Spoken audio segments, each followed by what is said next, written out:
podcast is intended for mature audiences. The views and opinions expressed are those of the panelists and do not reflect in any way those of the podcast partners, sponsors, or affiliates. Enjoy. Hi, this is Michael Buffer, and you're listening to the Voice of the People. Let's get ready for Boxing Voice. Every day I'm hustling, hustling, hustling, hustling, hustling, hustling, hustling, hustling, hustling, hustling, hustling. Every day I'm hustling, every day I'm hustling. BoxingVoice.com. No matter what nobody say, man, spirit, can't nobody fuck with me, man. You know, I can't be fucked with, you know. Dazn Beyonce Productions. Whether you pay to see me win, or you pay to see me lose, you're gonna pay. Fuck it, your kids still gotta eat. I don't have to watch, you know, any footage of a fighter. I mean, because I'm Floyd Mayweather, everybody gotta watch me. I knew eventually I was gonna have to fight Oscar. I feel like he was straight up and down, no really no special effects. BoxingVoice.com. How can Canelo have the biggest deal? Your deal is for 300 million, and I made 350 million just in one fight. And you're fighting on the app. BoxingVoice.com. I'm a king, okay? I eat a feast. Every time I eat a feast. And when I get up from the table, I don't give a fuck who get the leftovers. At the end of the day, follow my green print. Dazn Beyonce Productions. BoxingVoice.com.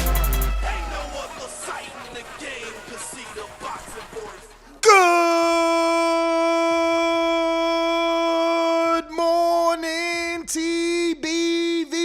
Welcome back, everybody, to another glorious Wednesday morning. We have a great show scheduled this morning. We're going to be talking the king of boxing. Floyd Mayweather is back. We broke the news yesterday when he reported it on his social media platforms. But today, not only are we talking about Floyd's return, but we're going to be talking about his rumored undercard that seems to be pretty decent. Like, pretty decent undercard. And then we'll be talking about Deontay Wilder breaking the internet, showing off some new skills, some head movement, doubling, tripling the jab. His stance looks better, but we'll allow all you to let us know how you feel. But definitely the internet has run rampant with the clips of Deontay Wilder and Malik Scott training, and it's interesting because the conspiracy theories are starting to roll, right? It's like, wait a minute, you know, Tyson's in Florida, Wilder's in Florida, you know, they're both training. I don't know. Well, I don't.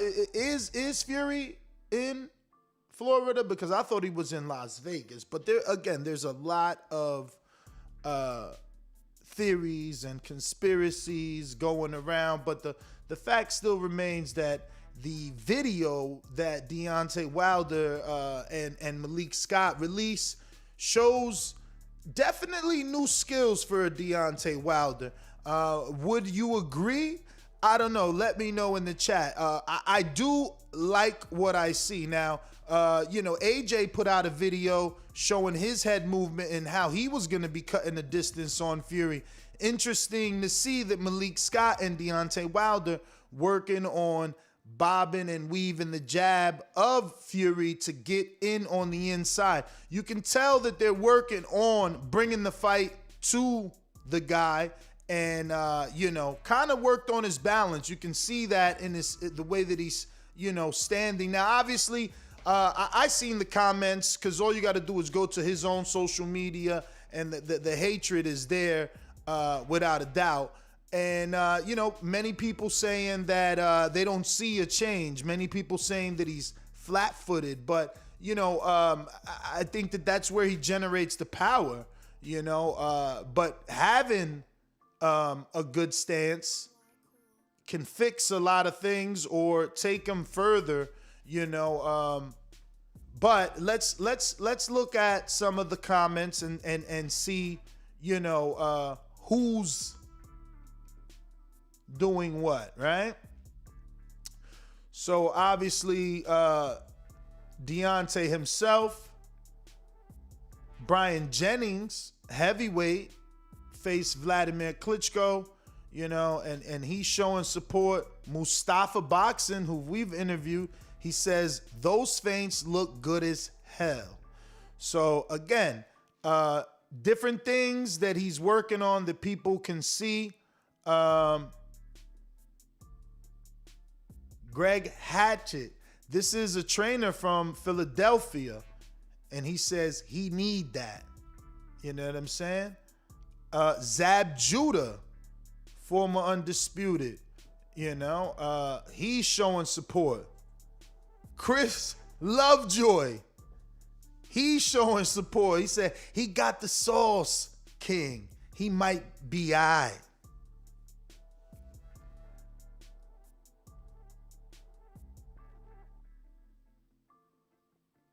Yo, Emmanuel Odibiasi, he was a former sparring partner of Wilder in preparation for the Fury fight. He's showing support. Joey in LA, what up? Yeah, I don't know him, but he's showing support. No hatred unless he blocked all comments. I ain't run across nothing weird yet, but we gonna go to Wilder because Wilder posted it in black and white.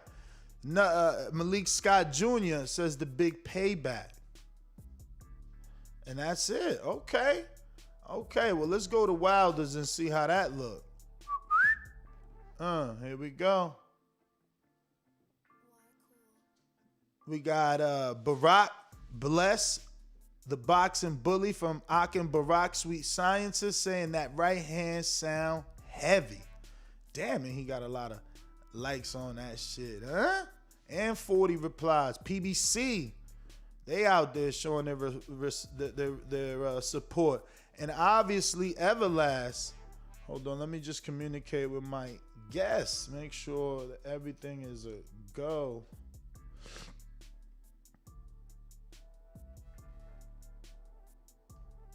No, you know I'm solo dolo, Scarface no Manolo. So when you hear the radio silence, you know what's going on. But if you're joining us on YouTube, at least you're being entertained by the black and white version of Deontay Wilder's full clip working with Malik Scott in what looks like a home gym or an empty room. I don't know.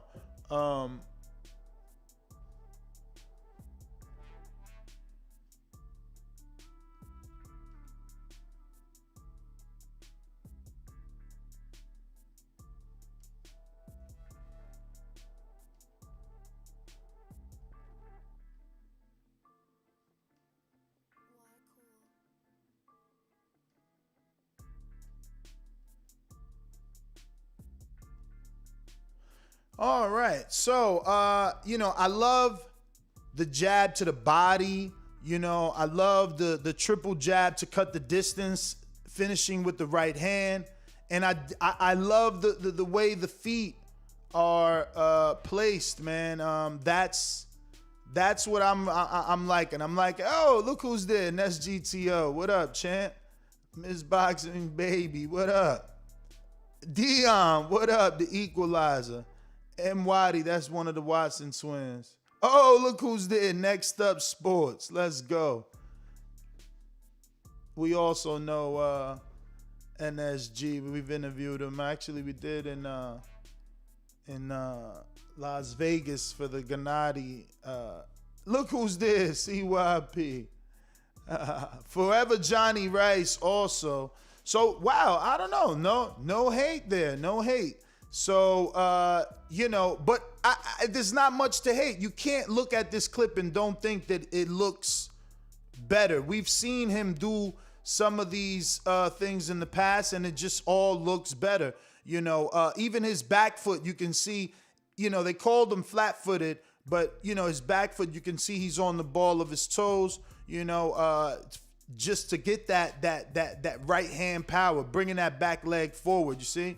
And I like the dipping under, man. I like the dipping of the shots, going under some shots, working on the head movement. You're gonna need that. And, you know, they are new skills, in my opinion. We haven't seen them using these, right?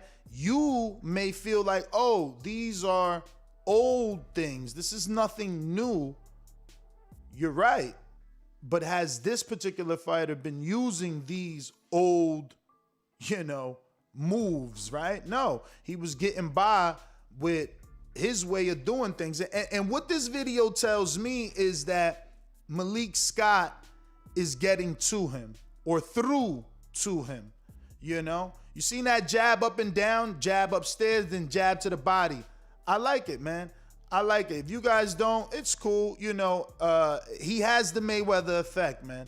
You're gonna pay to see him win or pay to see him lose, and we can tell people were begging.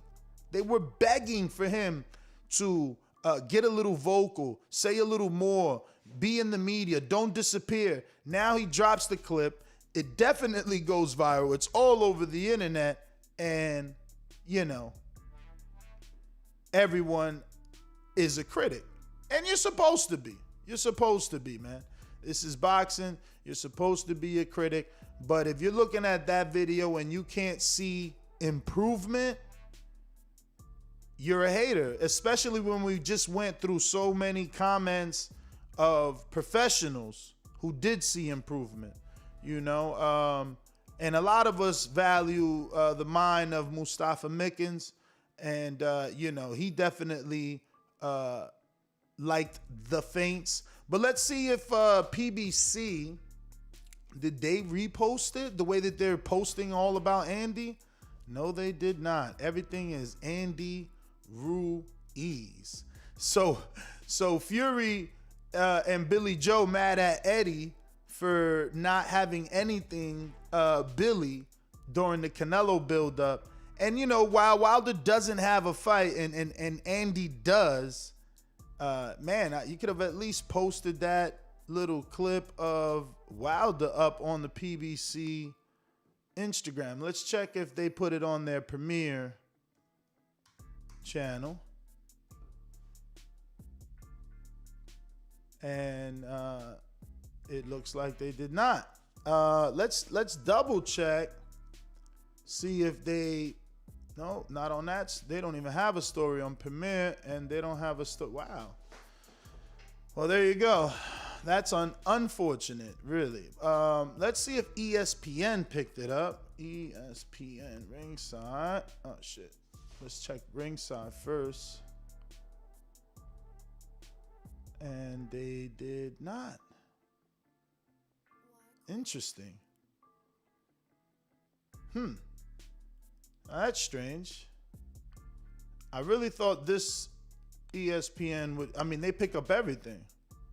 It's crazy. And they're very fast. Sheesh. They did not. They did not. Interesting. I mean, they definitely picked up Floyd. They definitely picked up the Floyd fight.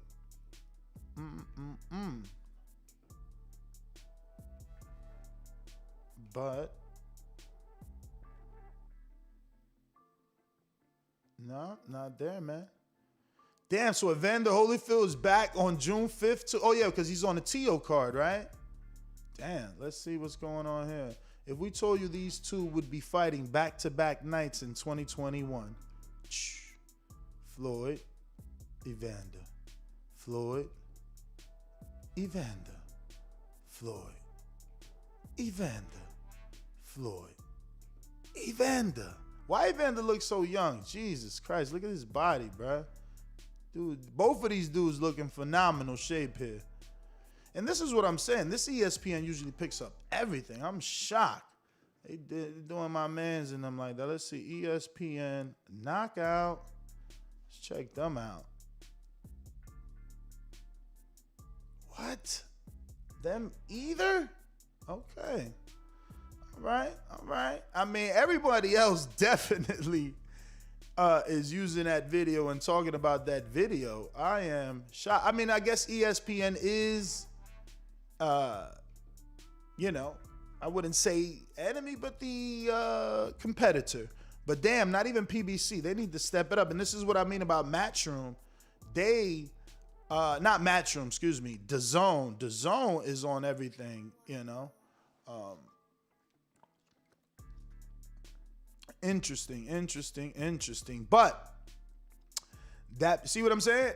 And well, this post is with Tyson and Billy. Billy is connected to Dazn because of the Canelo fight and Matchroom, so that's a little different. But anyway, we got a super chat coming in. It's coming in.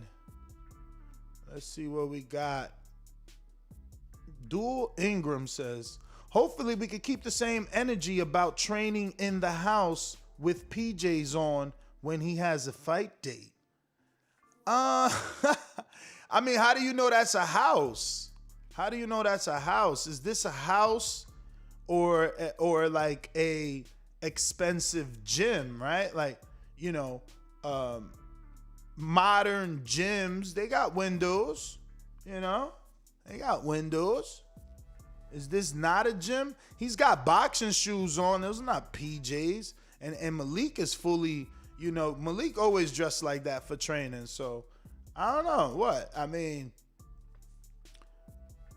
Planet Fitness gyms look like this. Like, you know, sleek. And, I mean, they don't have these windows per se. But the lines, the floor, you know, the walls, all that good stuff. Where's Malik? Let's go to Malik's. Malik's got it in color, man. We got to go to Malik.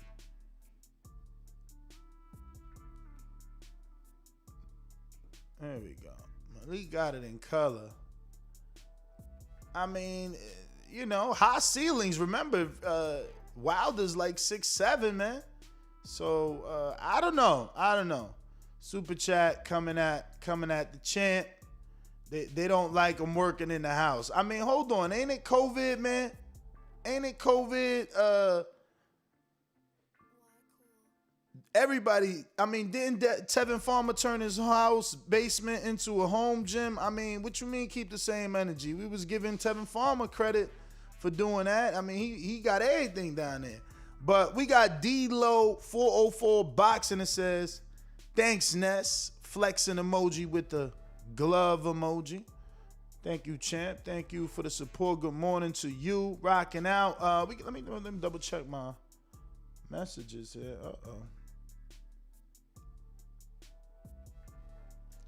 And no word yet from our first guest, which is unfortunate because I am very excited for that guest. So I hope we either get him a little late if he's busy, because I'm sure he is once we find out, you know, his job description. I'm going to just go ahead and also send him that link just so that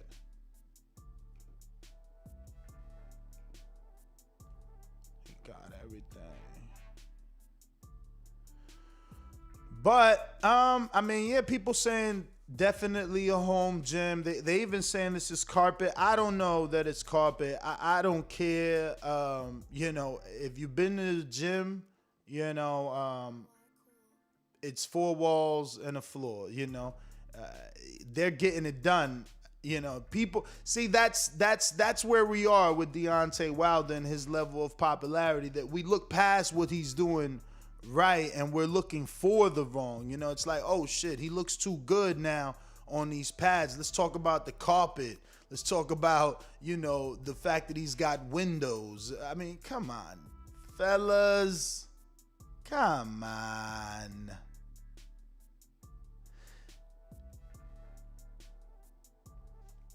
I like the skills though, man. People saying skills. I don't know, man.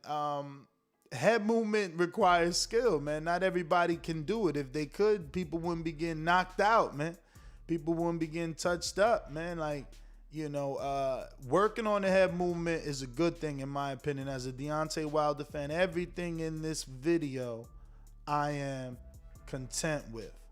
That being said, we'll shift gears slightly to Money Mayweather, who is going to be taking on Logan Paul Sunday, June 6th, the day after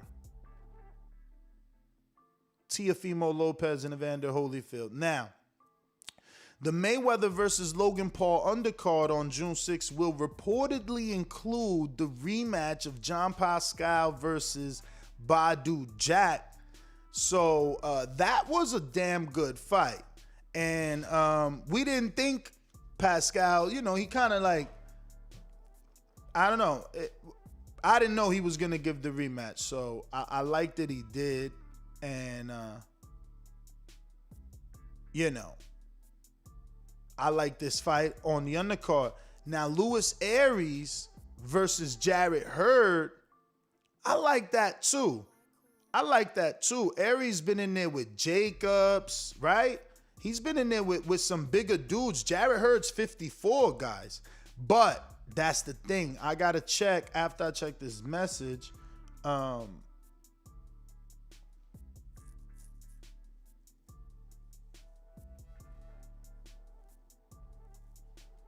Damn.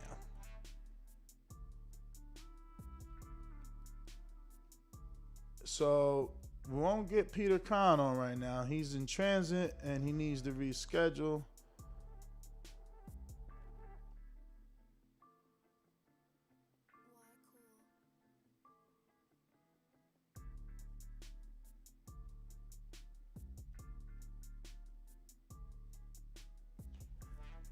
So Luis Arias, let's look him up because he's been fighting at 160 for some time. So if he's gonna come down, we gotta wonder, is that going to affect him?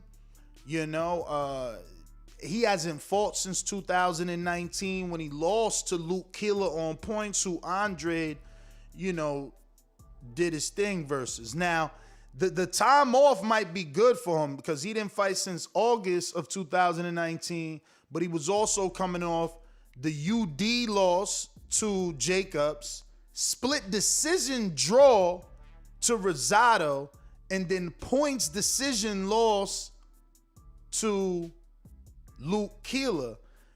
But right, like, yes, a pessimist is like, man, this dude, what's his career highest win, right? What's he done lately? You can look at the negative, but I'm looking at these common opponents, right? I'm looking at these guys that have been all in the ring with each other, ladies and gents, right? Like, when you look at the fight with Luke Keeler been in there with Andre. Andre, did he stop him? I mean, let's click. Did Andre stop him? Andre stopped him. And that's a good thing. It would have helped my argument more if he didn't, but it's a good thing because Andre is considered elite, right? People think Canelo's ducking him. So then you got Rosado, who got a split decision draw, right? So Rosado also arguably beat Jacobs, who got a points decision win.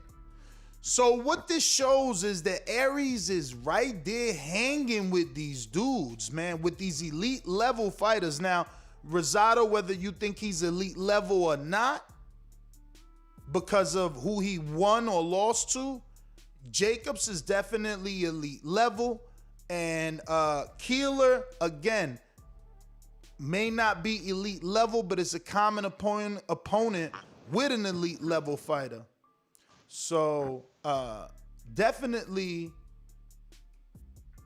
interesting.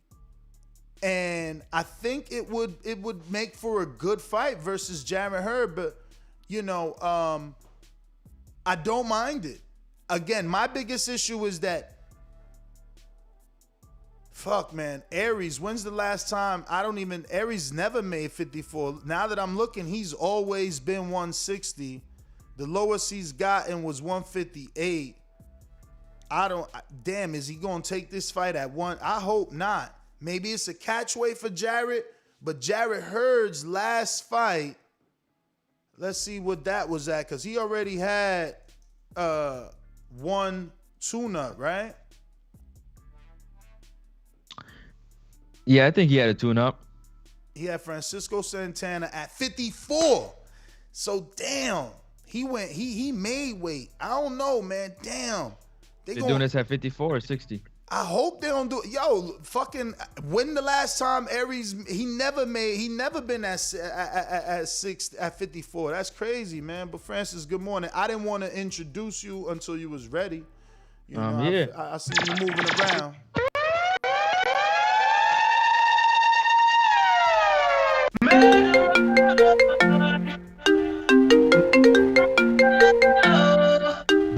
Bullet, pop. Big up yourself, whether you're there yard or there abroad. Big up your damn self. Shout out to my Lord and Savior for another one, because without him, none of this would be possible. Shout out to everybody out there, man. Shout out to you and you. You know what I'm saying? Tuning in this morning. We talking about, obviously, Deontay Wilder showing off some new skills he's acquiring, you know what I'm saying, to get back in the ring and swing. That's what's going on, man. How you doing this morning? I see you talking about Jarrett Hurd and was that Luis Arias? Yeah, man. Jarrett Hurd, Luis Arias is the rumored undercard fight for Mayweather versus Logan Paul. Jarrett Hurd hasn't fought since 2020, January 25th, and that was at 54. And then Aries, obviously, he hasn't fought since his loss to Luke Keeler, and that wasn't since 2019. So I've been seeing. He trying to move to 60 at one point? Who? Jared. Wasn't he considering moving up to 60 at one point? That was before the loss, and that was before the trainer change. Right. So they might have went back to the board and said, you know what, we can actually do that 54. Let's keep it here. Mm-hmm. I mean, especially with a new trainer. Yeah. New trainers. But maybe this could be a test-out fight for him at 60 with Arias. Do you think? I hope. Like a warmer to the division. I hope, because I don't want to see Aries take a fight with Jarrett at 54. Like, he's gonna hurt himself. You know, he's never made 54, so it doesn't make sense to try to make that weight, man. I mean, like, I got his resume pulled up, man. He's never made 54. He started his career at 63. And I think he fought like Daniel Livingston. That dude was like a cruiserweight. He came down for that fight. Like, I don't know, man. I don't know that this is good. You know, Aries is big and strong. You know, he didn't get knocked out by Daniel Jacobs. He didn't get knocked out by Rosado. You know what I'm saying? I don't know, man. I don't know. I hope he doesn't kill himself to make the weight. Definitely. And you know what? Ain't he from Milwaukee originally too? He's originally from Milwaukee, moved to Las Vegas. Yeah, Wisconsin, Milwaukee, yo. Let's go. Now he in Boca Raton, they say. But he good friends with Andy Pettis, which is another dude that's from the UFC, but also from Milwaukee. So whenever they go to the Mayweather gym, they kind of roll together. But shout out to Aries, man, getting another opportunity, man, at a top name fighter, who might not be on top right now in a lot of people's mindset, but is a top fighter nonetheless. And he's still young, you know what I mean? He's still young, still got a lot of. He's a name, bro. Jarrett Hurd is a name. Exactly. So that's another name to his resume that he can add, you know what I'm saying, whether win or lose. So shout out to Aries, man, getting them opportunities, because a lot of fighters here are not getting them opportunities. But I just wanted to give my take real quick on, you know, this Deontay Wilder situation that we seen. It's good to see him back out there, you know what I'm saying, working. And we sat up here months ago, Ness, do you remember when the speculations was Mayweather? The speculations was, well, we had Malik Scott was playing a role. We didn't know exactly what role he's playing, and we still kind of don't know what role he's playing, but we kind of tell right now that he's definitely in the trenches with Deontay. You don't know what role he's playing? You don't think you know what role he's playing? I think they made it clear that he was going to be the trainer, and I think that we can see a difference. You know, only a hater says that they don't see a change in Wilder in this clip. I think we see I think we see a change, you know, in form, in technique, with the head movement, the feints, the feet placement. I mean, there's a lot there. If Malik Scott can emulate or simulate Tyson Fury's movement in camp or other fighters' movements in camp, his ability to break down tape and process information is clearly can tell is at a high level. So he should be able to break down information for Deontay to eat up And we're seeing it right there with the head movements, with the step, the feint jab, the jab to the body, you know what I'm saying, getting his head off the line. That's what Malik has always been known for being a great boxer, but now he's translating it into a great trainer. We've seen him on social media doing it with, lower level fighters. But I have to now resort back to you because you've been in camp with him. And that's why I like what I'm seeing. Fighters, you know what I'm saying, and seeing the improvement in them. So I was, from a long time ago, I was happy because I knew just from watching him that he got the skill set to teach somebody like a Deontay Wilder something, you know what I mean, and he can hold on to it and grab. So yeah. Yeah, no, from the minute this clip dropped, I can see a difference. But let's hear how these punches sound. That's it. Now lean on that side. One. Push it. You gotta get flat. There you go. Good. There you go. See, a person who doesn't get in the ring, they don't know what they seeing. But you see how he was getting his head off the line when he was throwing a jab to the body? Yup. Even when he was doing, like, you know what I'm saying, the one that he finished, just when he's finishing where his foot placed, he got off the line, you know what I'm saying, which is great to see, man. Even like the head movement, I love to see when he was doing 1, 2, 1, 2, 3 with the head movement. Those are the things that you want to see, you know what I mean, and hopefully they can translate into the fight. But just seeing Deontay back, you know what I'm saying, hitting pads got people excited, much less seeing him in the ring again, man. Super excited. Yeah, Super man, everybody excited. going crazy. That's how you know he the man, like. Yeah. The man, like everybody dying to see him because, you know what I mean, that power is something special, man. You can't teach that.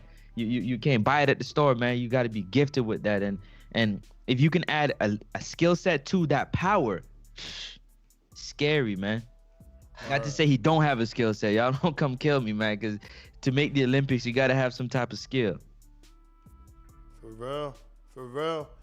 What else did you take away from that clip, man?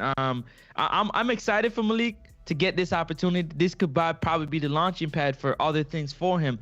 But him on this stage with this opportunity, he gets to show his knowledge, man, his IQ for the sport. You agree or disagree? Say again. I'm sorry. I'm looking for a clip, man, because I knew I should have recorded it, man. Right? I was watching Jorge Caputillo's live or like his story. And Fury was actually given direction to Jeremiah Milton, the heavyweight from Tulsa. They're training. He brought him in. He's full blown in camp now with Fury, and he was basically showing him how he did Wilder. Now I don't know that because he didn't say this is how I did Wilder, but in the clip, you can see that he would put Jeremiah's head under his armpit, and he's like, no, now I'm 274. You just go down. So he would drop his weight and show Jeremiah, like, how to do that as a bigger man to a smaller man. But the fucking clip is gone, bruv. I thought I was going to find it on Jeremiah's or Jorge Caputillo's. You learned from Amo Williams yesterday, man. You got to get that right away because they might delete that. Yeah, the thing is that I don't be doing that. Other channels do that, and I go to them. I go to them. Fight Hype is very good at getting someone's live. Like, I promise you, Javier Fortuna himself sent me his live. By the time I considered uploading it, when he was live with Tio, Fight Hype already had it up. So it's just like, man, that's they lane. You know what I'm saying? But here is Fury. And this is just getting more and more interesting to me. Fury in camp. But Fury's in a real camp. This looks real. I'm not saying Wilder's not in a real camp. I'm saying we didn't get as much from he showed what he wanted to, Ness. Exactly. He showed what he wanted to. But it's different. We see Fury in the gym. We see Fury with sparring partners. Like, we see him going hard with Jorge Caputillo too. Like, he's going hard with Jorge. Not only boxing training, but even like aerobic training, you know what I mean? They're doing warm-ups, they doing runs, they doing mountain runs. Even Fernando Vargas let me check Fernando Vargas, see what he might have up. He's there, the son of Fernando Jr., he's in camp with Fury. And obviously it's because of the connection to Jorge, you know. But yeah, look at you know, Fernando posted this as well, and he's there. Conor Ben, look at Conor Ben on it. Oh, Conor Ben. What weight is Fernando? Look at Malignaggi there. But yo, man, for those, like you said, for those who are not excited to see a fighter who entertained us, gave us great moments, you know what I mean, had a you know, a time away from the spotlight, not come back, and you not be excited, you're a hater. You a straight out hater, man. Because it's just about the sport, man. It's not even about, you know what I'm saying, you want to see somebody come back. Just like Ryan leaving, you want to see Ryan come back in good spirits, man, and turn himself around and entertain us again. So don't be hating to see the man adding to the skill set, the same skill set y'all say he didn't have, man. He's showing you that he can do it. He's showing you that he can do it, man. At his age, you can teach new tricks, man. You can teach him new tricks. I wonder what pace they running, bro. 6 mile run uphill, 8,600 feet elevation. Yo, Fernando got to be like, man, he's around, you know, pros that's like on an elite level, can give him amazing advice. But yeah, man. That right hand. Yo, let me ask you. A lot of heavyweights was like kind of putting Wilder on the menu after Fury. Now that this little bit of tape drop, you think they changing their minds? Because you know you would interview a heavyweight and they're like, yo, I'll take Wilder now. I'll take Wilder now. Everybody got a little bit confident, but now that they hearing these. That's it. Ooh. That's it. Ooh. That's it. We on that side of the jab? Other side. Other side. That's it. We on that side? And I already got some pop. Already got some pop.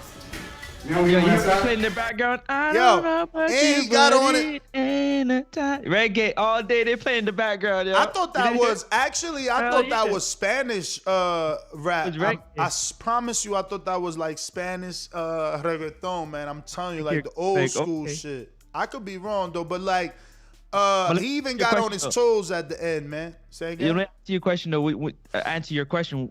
Yes, they don't want it now. He ain't on the menu because you can't give an athletic guy another opportunity to add to his athleticism with skill set. You're giving him. He gonna get it. He's so determined that he's gonna practice. He's gonna get the head movement, the slipping down. When he gets that, it's scary because he was doing things that were scary without it, man. Like I was looking at the one that mesmerized me the most was two things: the head movement and the way he was dancing around the glove. For me, that showed me that he's willing to move how he needs to. You know what I'm saying? To be elusive. Like he's starting to understand. Like I got at this level, I gotta add that in now. Like, you know, the power is there, but I need to do that in order to land the power. You agree or disagree? Totally agree.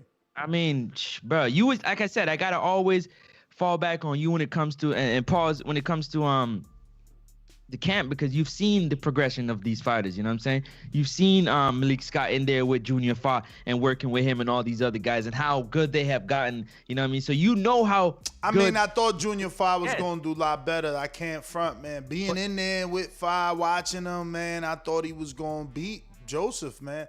I understand it was a tall task. He never been on that level. That was the first former world champion he faced, basically. So it was a tall task. But he didn't fight, man, like the way I seen him in camp, man. I mean, he's from Jamaica, bro. He's not from France, yo. Because he don't know everyone. Yo, that's my tune, bro. He done, yeah. Shout out to Mitty out there in the UK. Nah, I'm not mesmerized, man. Y'all tripping, man. Y'all don't love the sport, man. Y'all don't love the sweet science. It's called a sweet science for a reason, man, because you continue to unlock doors and evolve as a fighter, not only mentally, but physically, man. Y'all tripping, man. I really don't want this sport to grow. Yeah. Nah, I mean, listen, but that's part of the sport. They're not gonna see what you see because they gotta feel like they gotta hate. You know, they gotta do they love that they want to see fight him, you know. But we'll see, man. We'll see. I just hope this means we get a fight announcement soon, right? Like, who's he fighting?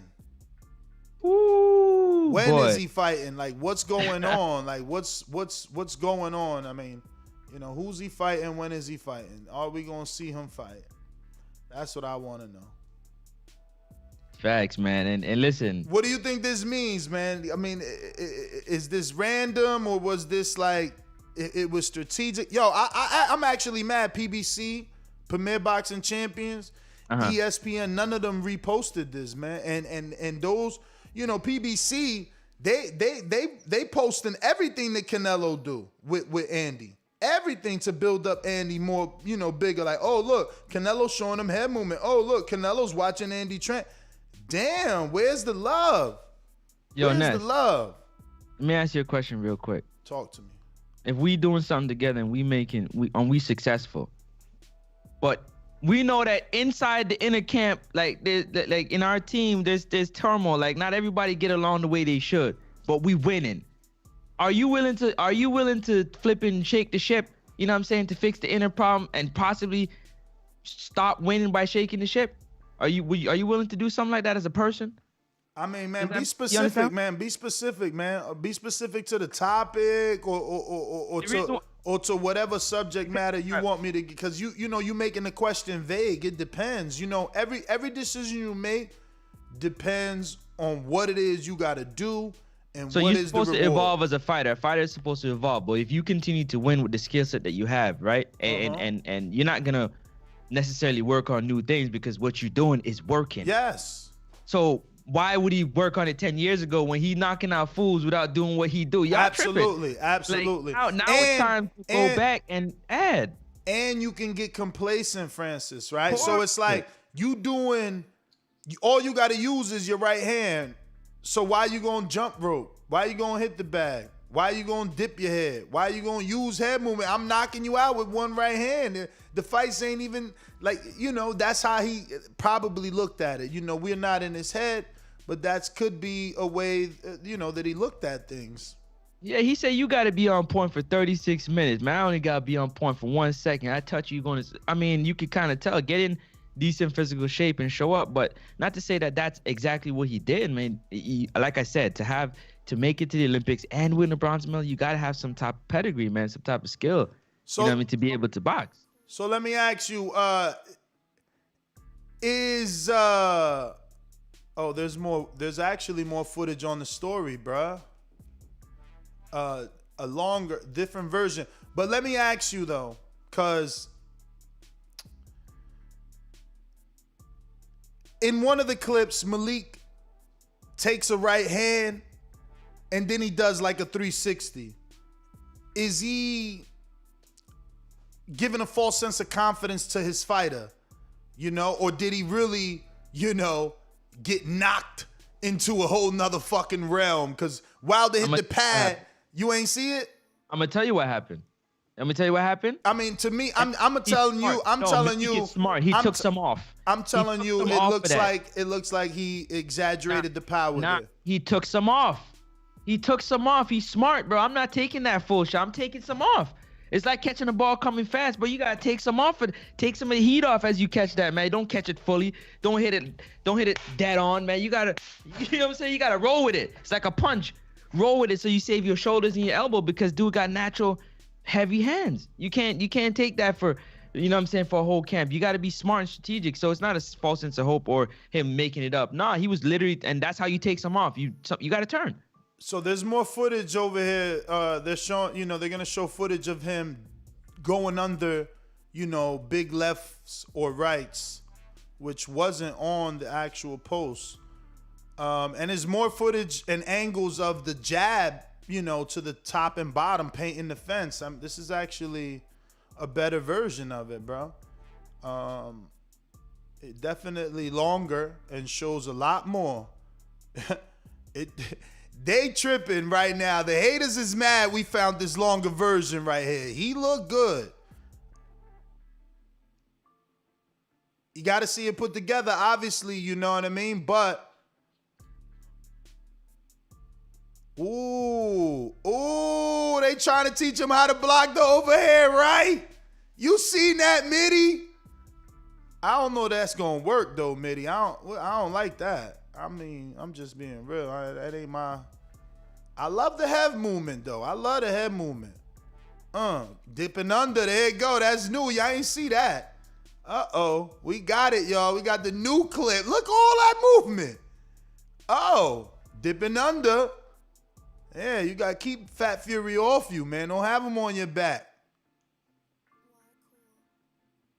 Let's see what. I know Malik probably got music on his shit, right? What else? Malik love them cigars. See, I told you he got music. He love music. Nah, you playing your Pac shit, huh? What he got going on over here? That's it. One, shake it.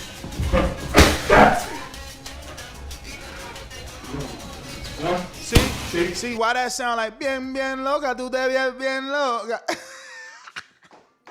That's because you hear that in your head. I swear I hear that shit in the back, yo. They on they Puerto Rican reggaeton from La Isla.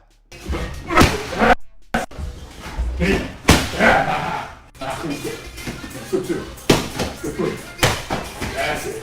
Again. That's to the back. That's it. We'll do it again. That's it. That's it. That's it. I want Coach Mitty to call in, man. Where all my coaches at? Other side. That's it. You on that side? Other side. Other side. That's it. Now we on that side. One. They said he wasn't teachable, though. I thought they said he wasn't teachable. Say that again. I thought they said he wasn't teachable. There you go. Look at that jab to the body, bro. There you go. I just don't like that right there, that block. You see that block? Good body shot, though. I like that. Work that big body. That's it. There you go. That's it for two of them. That's it for three. There you go. That's it. Slip one jab. Slip one jab. That's the two. That's the three. There you go. You know, just rock it. There you go. His arms are long enough. That's what. That's it. That shit sound like. His arms are long enough, that's far enough away from his face, and that's even if a shot come over. Yo, they definitely working on keeping that distance. I like. Oh shit! You heard what his next one was? He's smoking a cigar, but he got the payback on. That's the trainer mindset right there. That's his trainer mindset. Got the James Brown on the payback, man. Yo, they working, man. Now, that's what they showed us. People, listen, the pessimists, Francis, they like, oh, that looks good, but he in pajamas.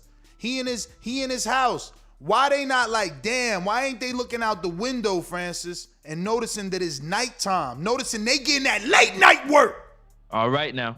They getting that late night. It was pitch black outside. You want him to be in the gym? No, he's so fucking hungry for this. He doing it in his house.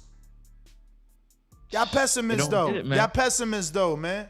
Y'all pessimists though. Man. That's what they are, man. They thought they want him to curl up and go in a corner and go away. Yeah. Right, like I don't get it. You got to be in the gym when it's pitch black. Look at it. I'm screen sharing this all again so you can see the evidence yourself. Because people like to call me some sort of narrative pusher. You know what I'm saying? Why can't this man had just came out from an event? He was on a boat taking photos. How y'all know that wasn't that day? And he like, nah, we still getting it in. Come over, Malik. Let's do it. Come over. Let's get it in.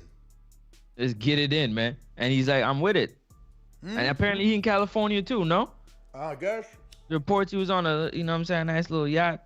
That might have been an old picture, man. That's what I'm saying. I said Miami by mistake. You're right. It is Cali. Yeah, out there in Cali. So, you know what I'm saying? Malik come through. Let's get this work, man. They need to do a press conference and announce the fight since they right there in Vegas and Cali. You know, no virtual shit. They might as well meet up. But let's get out to these callers, man. Peter Khan, we going to reschedule. He's in transit, unfortunately, but he promises that by coming on next week, it's going to be beneficial to us with the news he'll be able to give us. And, we can end the speculation. He's definitely a CEO of Triller. And I was just looking forward to fucking getting him on, man, because it's crazy. I watched him, just go from boxing manager to now CEO of a network. It's kind of like Espinoza. I've been doing this so long. Steven Espinoza was a lawyer, and now he's an executive.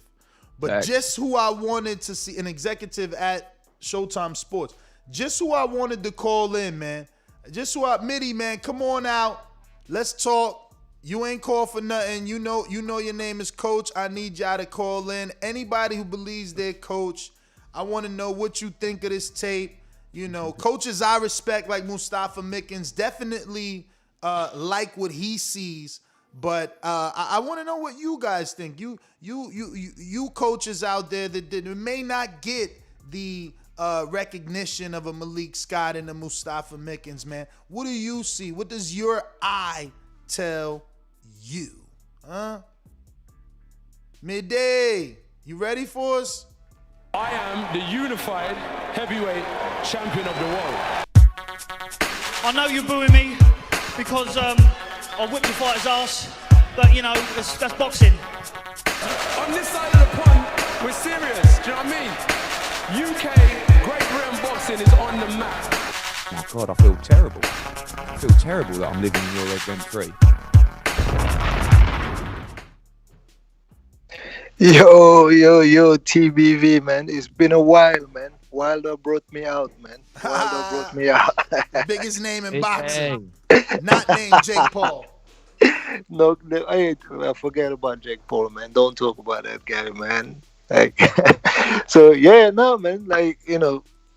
I'm looking at the clip, and I do like what I see. I'm not saying that this is perfectly technically everything is good what he's doing, but I'm seeing him doing little things that are different from what I've seen him do in the past, and I'm not saying that I've seen him train that much in the past, so maybe he's been doing some of that, but really on that little clip I see him doing throwing different type of jab instead of throwing it straight down the pipe all the time. I see him moving the head and then coming up with a corkscrew on the jab as well. So he's also just going down to the body, and just thinking about defense when he's throwing those shots as well, right? So when he goes to the body, you can see puts his weight on the back foot, turn his shoulder. It means that whatever shot is coming back at him is going to be difficult to touch him. So incorporating defense in your offense is is the good thing that I see.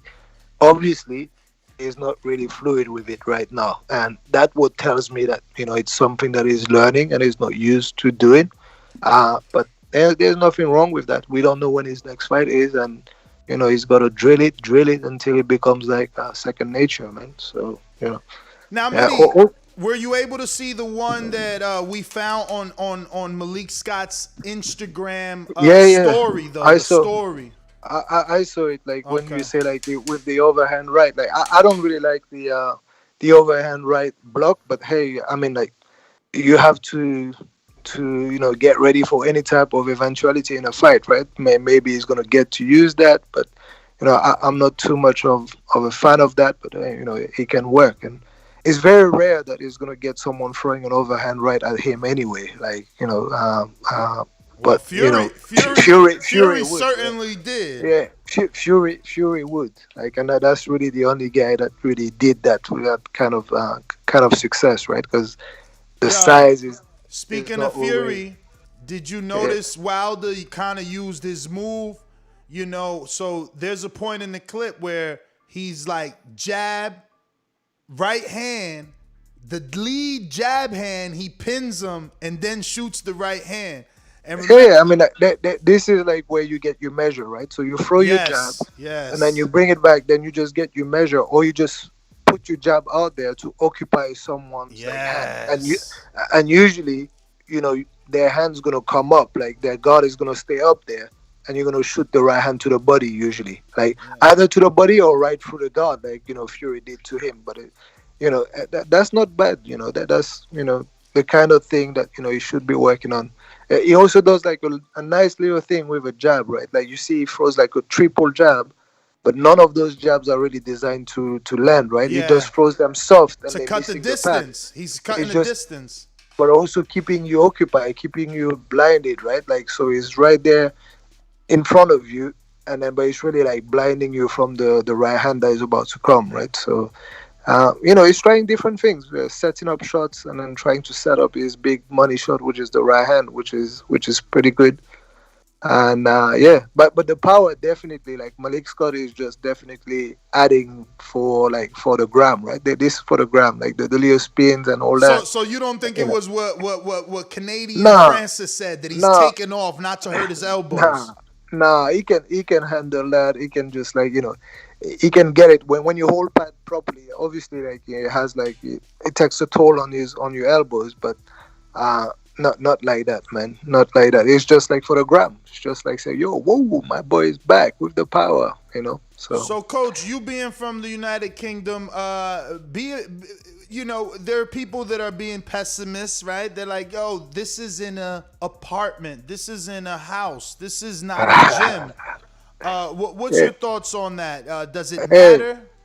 No, it doesn't matter, and also we don't know what happened, right? So like you said, they may have been training during the day or whatever, and then you feel like it in the heat of the moment. Hey, let's do a little something, and then it really doesn't matter where you are, especially when you're doing that kind of work. But obviously, I'm sure that in his training camp, he's gonna have a schedule with all the equipment that he needs. Work on certain strength thing, work on certain bag things, and all that. But you can get that type of little work whenever you feel like it, and that's actually good. It's like say, yo, coach, hey, I feel like doing a little bit of something repetition. Say, yeah, okay, let's do it, and you do it wherever you need, man. So that's not bad. Same question I had asked Francis. Like a lot of people thought Wilder was fooled after they seen Fury do what they did. People thought they could do it. Seeing this clip, you think those brave souls are still so brave? I think they'll still be brave because there's one thing like drilling and doing your work on the pads, and there's a completely different thing. Just like, especially your first fight after a loss like that, doing it in the ring, because it's not gonna be about the drills that is done. It's more about the mental side. I think the people are saying he's food is because they don't know how he's going to react to being in the ring and having those nightmares of what happened mentally, right? Otherwise, bro, there's so many people that just do nice stuff on the pads. They'll be world champions, man. You see them all over the Instagram, man. But in the ring is really what happens, right? Mentally, is he gonna be able to take the pressure when he gets hit flush by someone?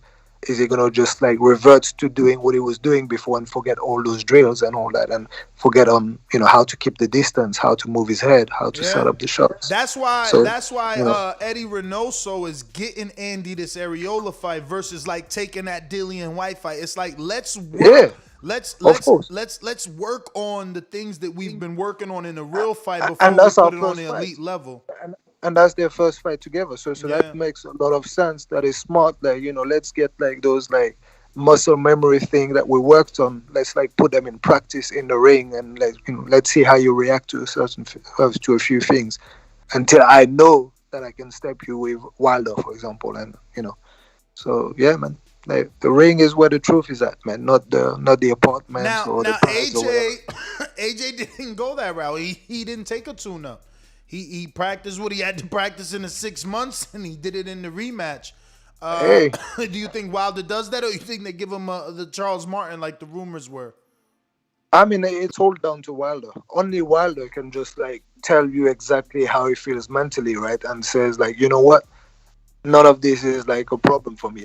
There's some fighters they'll tell you, yo, I'm not sure, or you'll see them inspiring. He might be telling you, yeah, I'm ready to do it, but you go and see him in the first few sparring session, then you have to make up an injury or something because my man is not ready, and you say, nah, he's injured.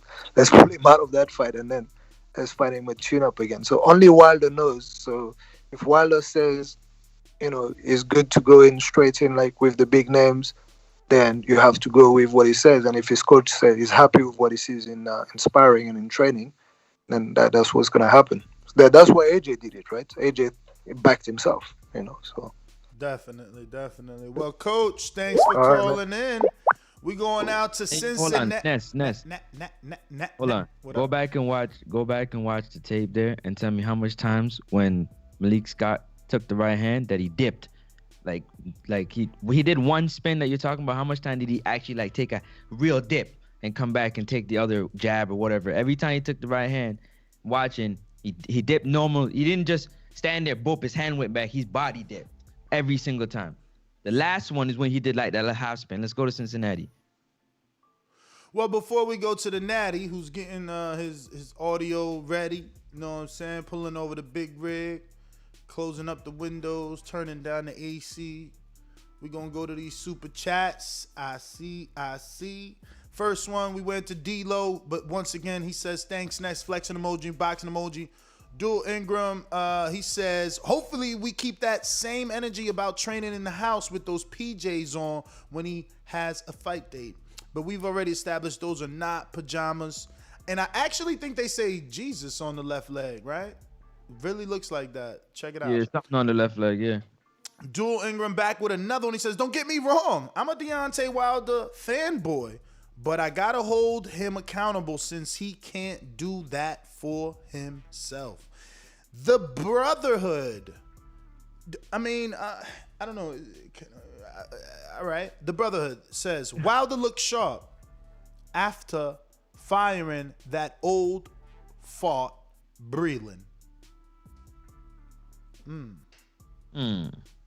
Next. Next up. But Chad, after the Brotherhood, I don't think I can reach that far back. Let me see. Next up. Nope.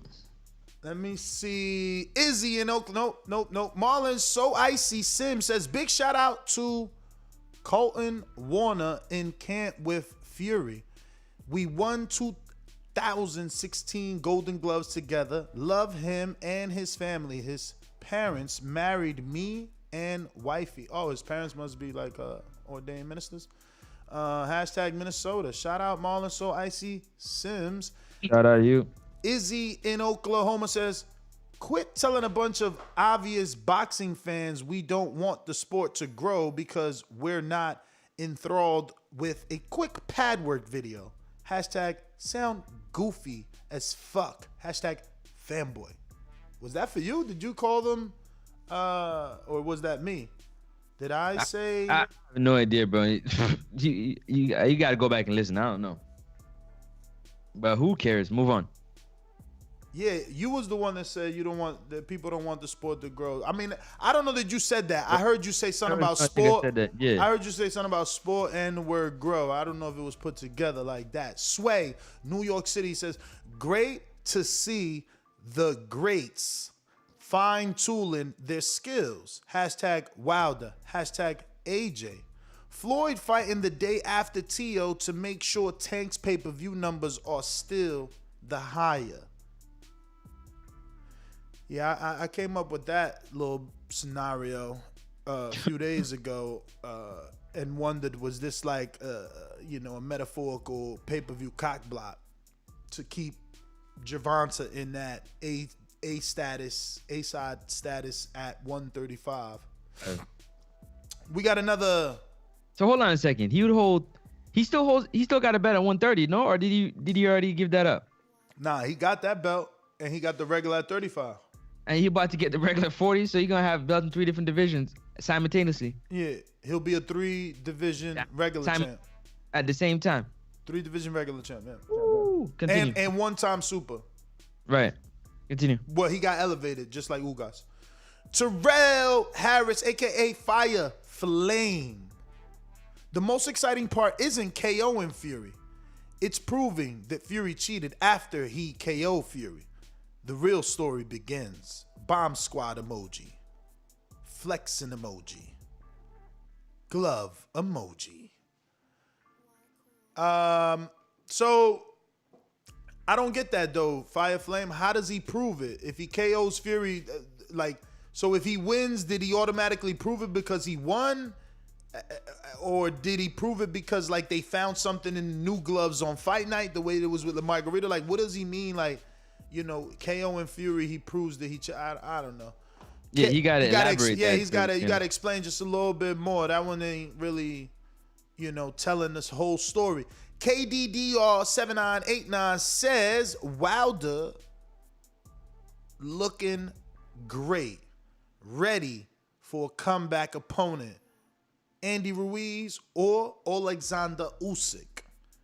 And that was me deciphering the hieroglyphics of 2021. You know, back in the day, they used to use like carvings on caves. Now we use emojis. But he put Wilder with the looking eyes, with the thumbs up. Yeah. You know, so he's saying ready for a comeback. Andy Ruiz or Alexander. I'll take Usyk. I don't want Ruiz yet. Ruiz Wilder's a big fight. Yeah. Ruiz Wilder will do more pay-per-views than Fury Wilder did. Woo! Guaranteed. Believe that? Guaranteed. Y'all gonna see Ruiz numbers. That because of the traveling UK fans is why I said that. Why I believe that more, because it's already in the US and the fans are like traveling from California to Vegas or something like that to support Andy, or from Texas to Vegas, wherever they're gonna be fighting. I get that, but I thought the traveling fans would have been a lot more, seeing that Ricky hadn't brought 30,000 Brits across. Mm-hmm. Yeah, but nobody's been able to do what Ricky did. Not even AJ did that. Remember, but you know, I am really excited to see the return of Andy. You know, it's so funny that over and over we say how important YouTube channels and social media are, and all the videos, all the promotion that they've done, whether it's PBC, whether it's Andy's YouTube episodes, whether it's Canelo's Instagram or Eddie Reynoso's. I'm so ready. The minute I seen those legs, I was ready. Like, I'm so dialed in, bro, right? That I remember I told you they invited me out on a boat. I don't know if I'm going because it's May 1st. And if we ain't back in time, I can't go. I want to watch Andy versus Areola. I can't go. I can't go. I don't care that it's a tune-up. I know what Areola brings. I don't care. Yes, I know he ain't going to win. And if he wins, I know it's an upset. And Andy's stock plummets. I get all that. But what I know as a boxing fan tells me he won't win, and tells me he'll give up a great fight. He'll be there either till Andy knocks him out if he can, because Andy wasn't no puncher, you know what I'm saying, until he fought AJ. Like, he ain't been knocking nobody out. So, you know, if he can take a punch. If he can knock him out, right, then that's cool. But I don't even think Areola's been knocked out other than motherfucking Wilder, right? I mean, well, no, because he fought both Klitschko's. They might have stopped him too. The point is, yo, I know Areola's gonna give some good ass rounds. Yeah. And I want to see Andy working on new shit. I want to see him looking Canelo-ish with the waist moving. I don't want to see just, yo, we two Mexicans, let's do it. Bop, bop, bop, bop, bop, bop. No. I want to see you be patient. I want to see you have some head. I want to see the Canelo influence. I do. I really do. And based off what he's been showing us, it looks like we'll get some of that. Some of that footwork, some of that head movement, some of the rolling and slipping with shots, some left hooks, doubles and triples. You know, I want to see all that. I'm excited for that, man. I'm excited. I'm telling you, they could put Wilder on pay-per-view with I don't know about Martin. Martin don't really do it for me. You know what I'm saying? Even though Martin's a liver dog than Areola, he don't really do it for me, but I don't care. Like, they could put Wilder on pay-per-view with Martin, and I'm buying that. I'm ready to see the return of that. Yeah, for sure. 100 with that. Yeah, Martin would be a good fight, man, seeing that he's been on a little bit of a uptick. You know what I mean? I mean, it's a southpaw, so I would be like, if I was in the team, I'm like, yo, we don't really need that, man. What we need that southpaw work for? Like, Fury barely turning southpaw, man. Facts. Who we got next on the line? We got Coach Myers. What up?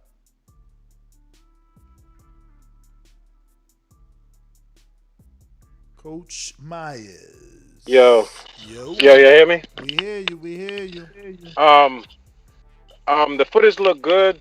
I'm not too worried about that with Wilder. What I'm really worried about, like I was worried about with Earl coming back from the accident, is like his punch resistance.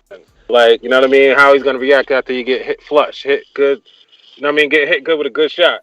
So that's what I'm worried about. Cause with the AJ Ruiz fight, yeah, AJ lost. He got knocked down 3 times or so, but he didn't get beat up. I feel like Wilder got beat up. You know, he got a dent in his head. His ear was bleeding. I think I'm more worried about his punch resistance. You know what I mean? After I see him get hit with a couple good shots and he's okay, then you know what I mean. We can move forward. Far as I see. But that's my call. All right. So he want to see him hit with a couple shots, like what? Like in sparring? He ain't make that clear, or does he mean he need a fight before he go in there with Fury, and so he could see him get hit with a few shots? Nah, he just want to know whether or not he got punch resistance, man. Like how Joe Joyce was taking big, like how much punches can he take before he shows some type of effects from the last fight? You know what I mean? Whether that's, you know what I'm saying, showing that in sparring or in the fight itself.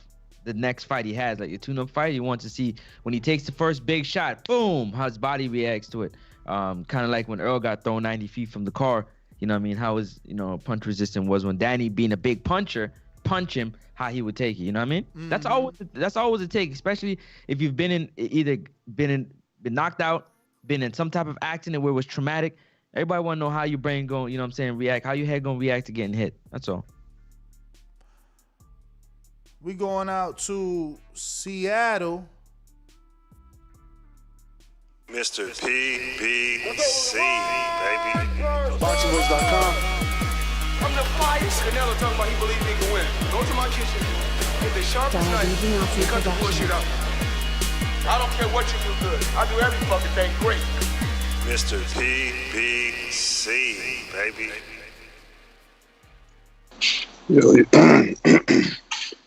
Yo, my bad. I watched this last night on Instagram. I seen you, Ness, liking the Deontay Wilder stuff. Hopefully you can become friends again if you become a real nigga. I can't wait to see Deontay Wilder get back in the ring, man. Especially versus Tyson Fury.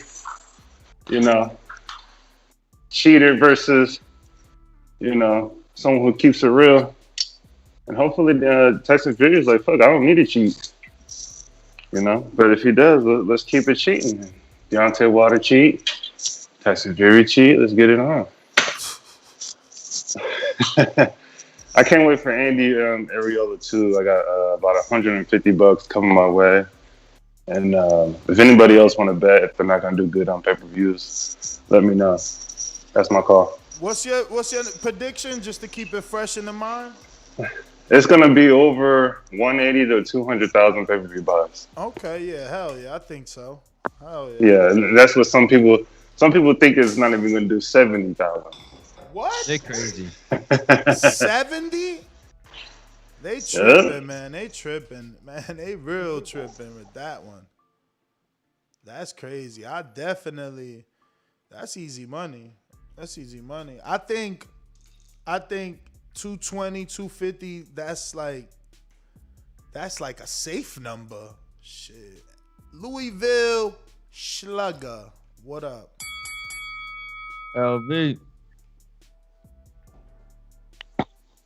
TBV, fellas, what's up? What up? What up? What's cooking? What up? Yeah, man.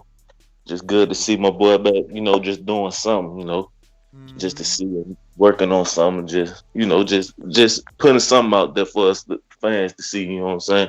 But I really wasn't even worried, you know what I'm saying? I had to kind of figure he was still working, you know what I'm saying? When you on that type of level, you know what I'm saying? You don't never leave out the gym.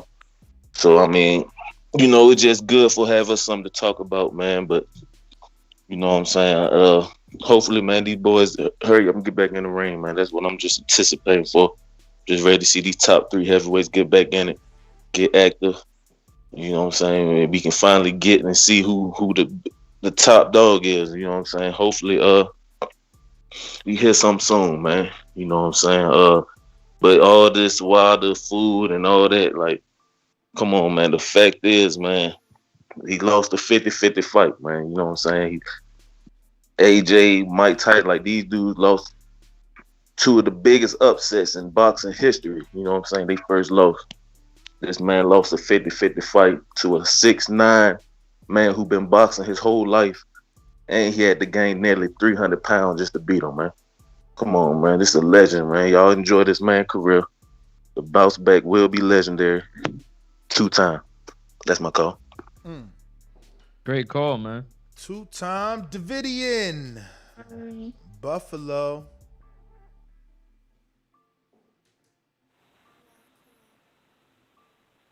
Davidian. Step into the light. Davidian. I've been expecting you. Alrighty then. No, We're Davidian, going right to now is the perfect time. Keem. Oh, what's up? What's up? Oh, nah, go ahead. Oh, there Keem. goes Davidian. What Davidian. My fault. My phone was muted. Sorry. Good morning, Francis, Ness. I don't know. I saw this last night. It looked good, though. I'm excited for Deontay. He looks, I don't know, from what I see, it looks good. You know, at least they working. You know, all this talk, you know, about Eddie Hearn and this Joshua versus Fury. I just want to see these dudes fight if they're going to fight. And I want to see who Wilder fights next, because I was always behind them, but just certain things I'm like, I still don't agree with. But, you know, that's a lot of people. So, but from what I see for him and Scott, he look good. God bless y'all. Definitely does. Definitely does. Keem in Florida. Are you available?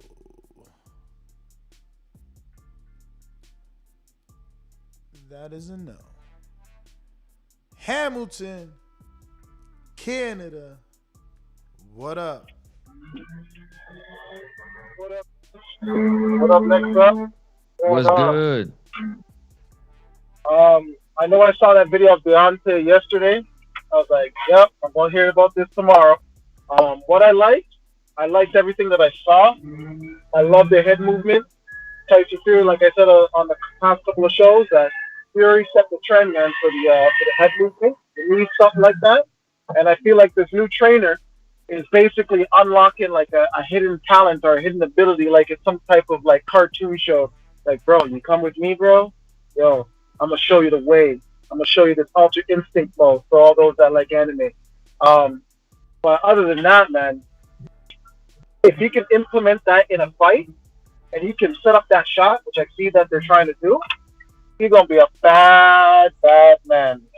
That's my call. That's why they call you Wiz, the natural one. Shout out to you from Hamilton. Canada, stand up. We got a few super chats here. We're going out to Sarcasm, $5 super chat says, Ness, I'm glad Andy pay-per-view ain't 75 because I wasn't about to pay for that trash undercard.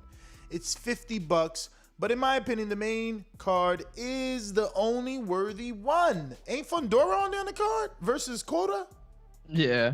That's a decent scrap. I ain't saying it's pay-per-view worthy, but it's a decent, co-main. What else on the undercard? I gotta go check that. But yo, listen, man. While we check that, I want to tell you something real quick, man. Real quick. Border Wars 11, man. June 12th. Watertown, Wisconsin. Get in the ring and swing.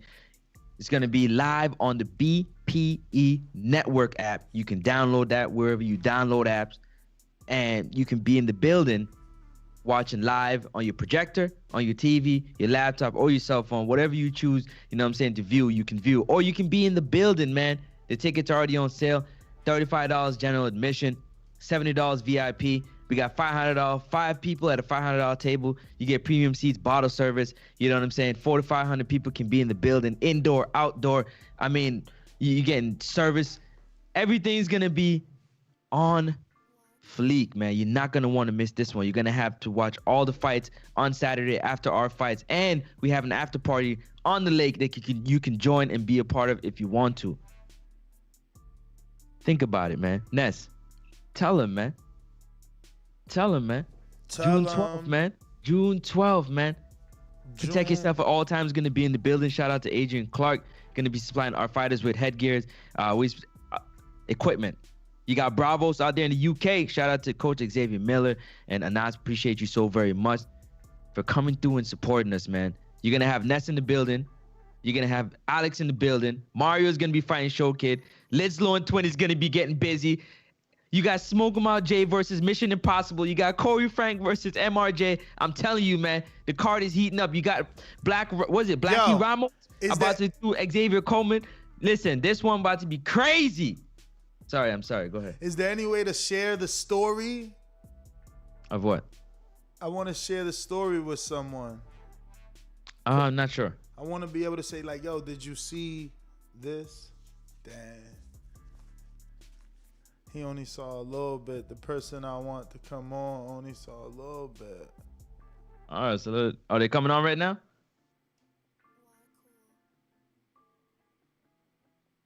I'm gonna tell him watch his story.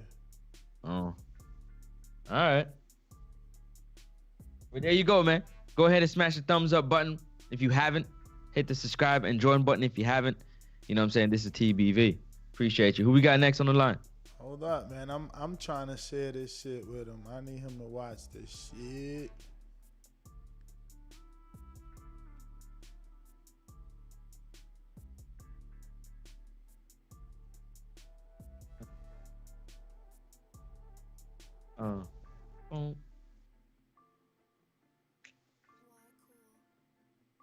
Call him dead air.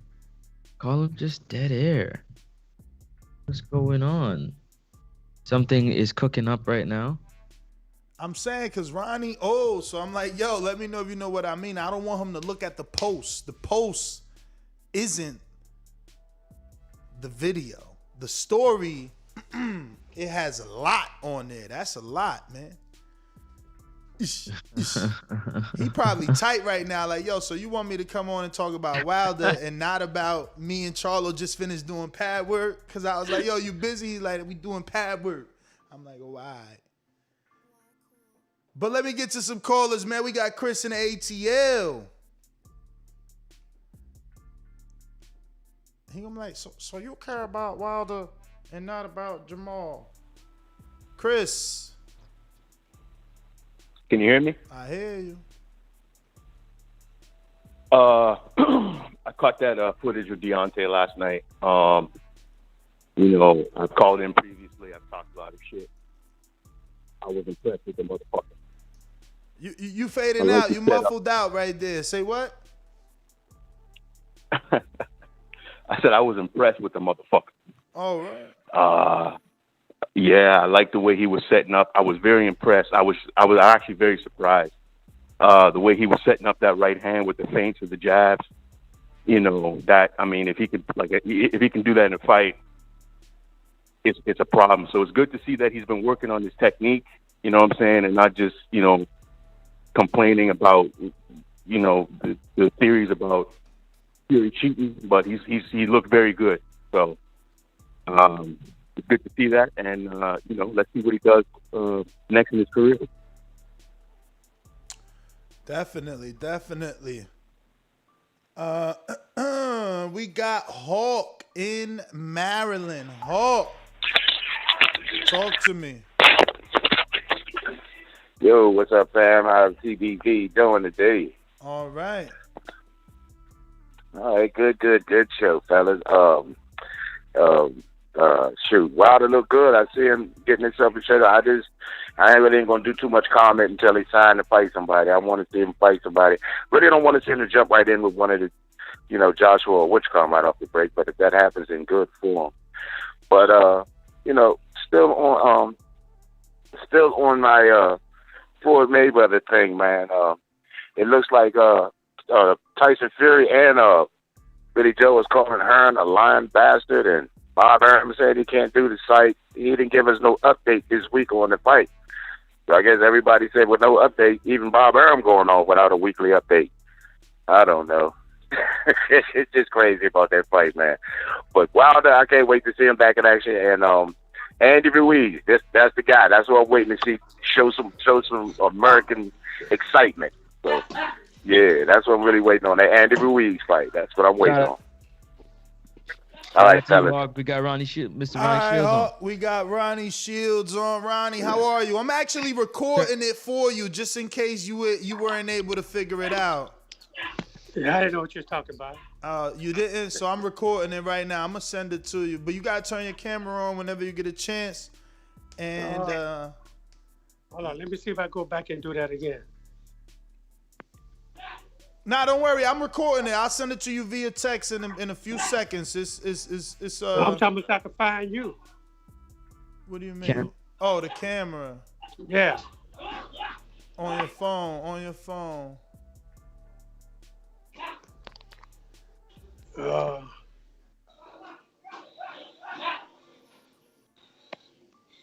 Who that working in the background?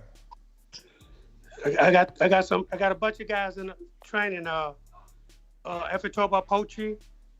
Man, Can yo. Poetry. F.A. hurt my feelings, man. Well, of course he gonna hurt your feelings every time. Damn, bro. Every time. Yo, Dion, man, why he, man. Come on, bro. You know how we do it. Can you see me now? I see you perfectly now. You know, and I told Dion, I said, man, you got to be careful. His reach. He's like, man, I ain't worried about no reach. I got the jab. And I'm like, damn, man. It was that first right hand he couldn't recover, though. Do you think he ever recovered from that first right hand? I don't know. You know, I think Toba just stole his heart the week of, because telling you, every time we saw him, Toba called him his queen. He said, "You're my queen." Wow. Wow. He said the king is going to do what he does to his queen. Damn. Whoa. Hey, man. Whoa. You know? But when he felt that power, I knew it was all over in the first round. I said, he's done. Too much power. Well, so he's back in the gym already. So I'm assuming PBC and the networks were pleased with what took place, and they're bringing him right back, or that's just him wanting to stay in the gym? That's just him wanting to stay in the gym. We probably won't go back again till like August. You know, what they're trying to do is trying to get the, you know, the WBA champ, trying to get him in. So we'll see. They doing what they can to try to make the fight. With the WBA cruiserweight champ, let's look who's that. It's the guy from France. From France. Yeah, I think he's from France. Yeah, I'm pretty sure he's from France. Oh, yeah. All right. Arson? Yeah, that's him. Yep. And what about the regular? Well, we don't care about no regular. We want the real thing. We want the real thing. 33 years old from France. Coach Mitty, you know this guy from France? Yeah. You know this dude? Oof, all of the fights exclusively in France too. So who else is in there? I hear a lot of huffing and puffing. Who's in the gym? I got my kid Justin Paldo. I got Emmanuel Elaine. I got this new kid from Greece I got. Emmanuel Elaine from Baltimore? Yeah. So he's training with you? Is that new? How long that's been going on? For about 2 months now. Okay, but no fights yet. This the first. It'll be the first fight whenever you get one. He's gonna fight July 3rd. Okay. He's gonna fight July 3rd. He's gonna fight a good fight. He's fighting a guy that's undefeated. It's a Hispanic guy, 22-0, 22 knockouts. Woo! Yeah, Emmanuel Elaine, man, he was my guy. Didn't he beat Ivan? Man, what was Lou DiBella's guy? And then he was trained by Andre Rozier, the Ukrainian. He beat the Ukrainian. Yeah. Yeah. So who else is in there? Aleem gonna start sparring with Jamal next week. He is 160, right? Yeah, but this fight is gonna probably be around 57, 58. Oh, he's going down. Yeah, we just go, test the waters and see how he feel. But if he's not, if he don't feel strong going down, then we're gonna keep him at 60. It's up to us or with Aleem. So now you've had him for 2 months. What's he been doing, before then? Because he hasn't fought since 2019 when he lost to Ronald Ellis. He wasn't doing anything really. He was trying to get out of his deal with his manager, and who's that? George Peterson? Yeah, George Peterson. Yeah, so he did that. He had to file bankruptcy to get completely out. So he did that, and now he's here, and now it's time to get to work. Did he come to you heavy? He was a little heavy. He was a little heavy. That's why I got him with a good conditioning guy, and we're working. That's why we're not going to fight till July. So we want to make sure that the weight is where it's supposed to be, and that he's in a proper shape, and everything is going good.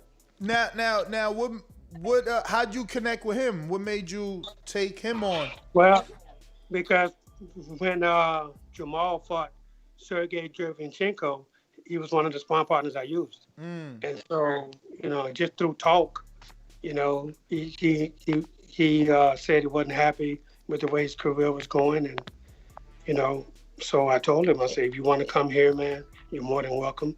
Look, this kid is a hard worker, and and he's a good fighter, but it's hard for you to be in that thing when you're not training properly and got too much stuff on your mind, so the thing with the clear his mind and just let him focus on boxing now.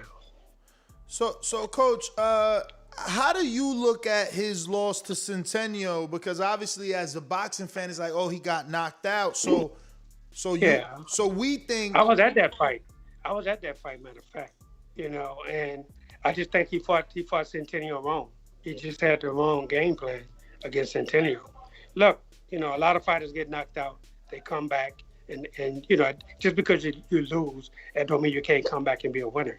You have to have that mentality, and you have to have the proper training, the proper everything in order to be successful in this sport. And so, it was a lot of pressure on him before, but now we're just trying to ease some of the pressure and just make sure that the training is proper and that he got everything that he needs in front of him, and then we'll just have to go from there.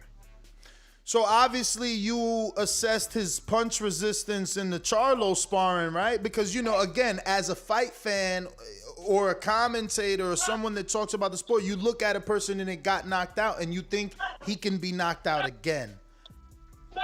Well, look, let me tell you something.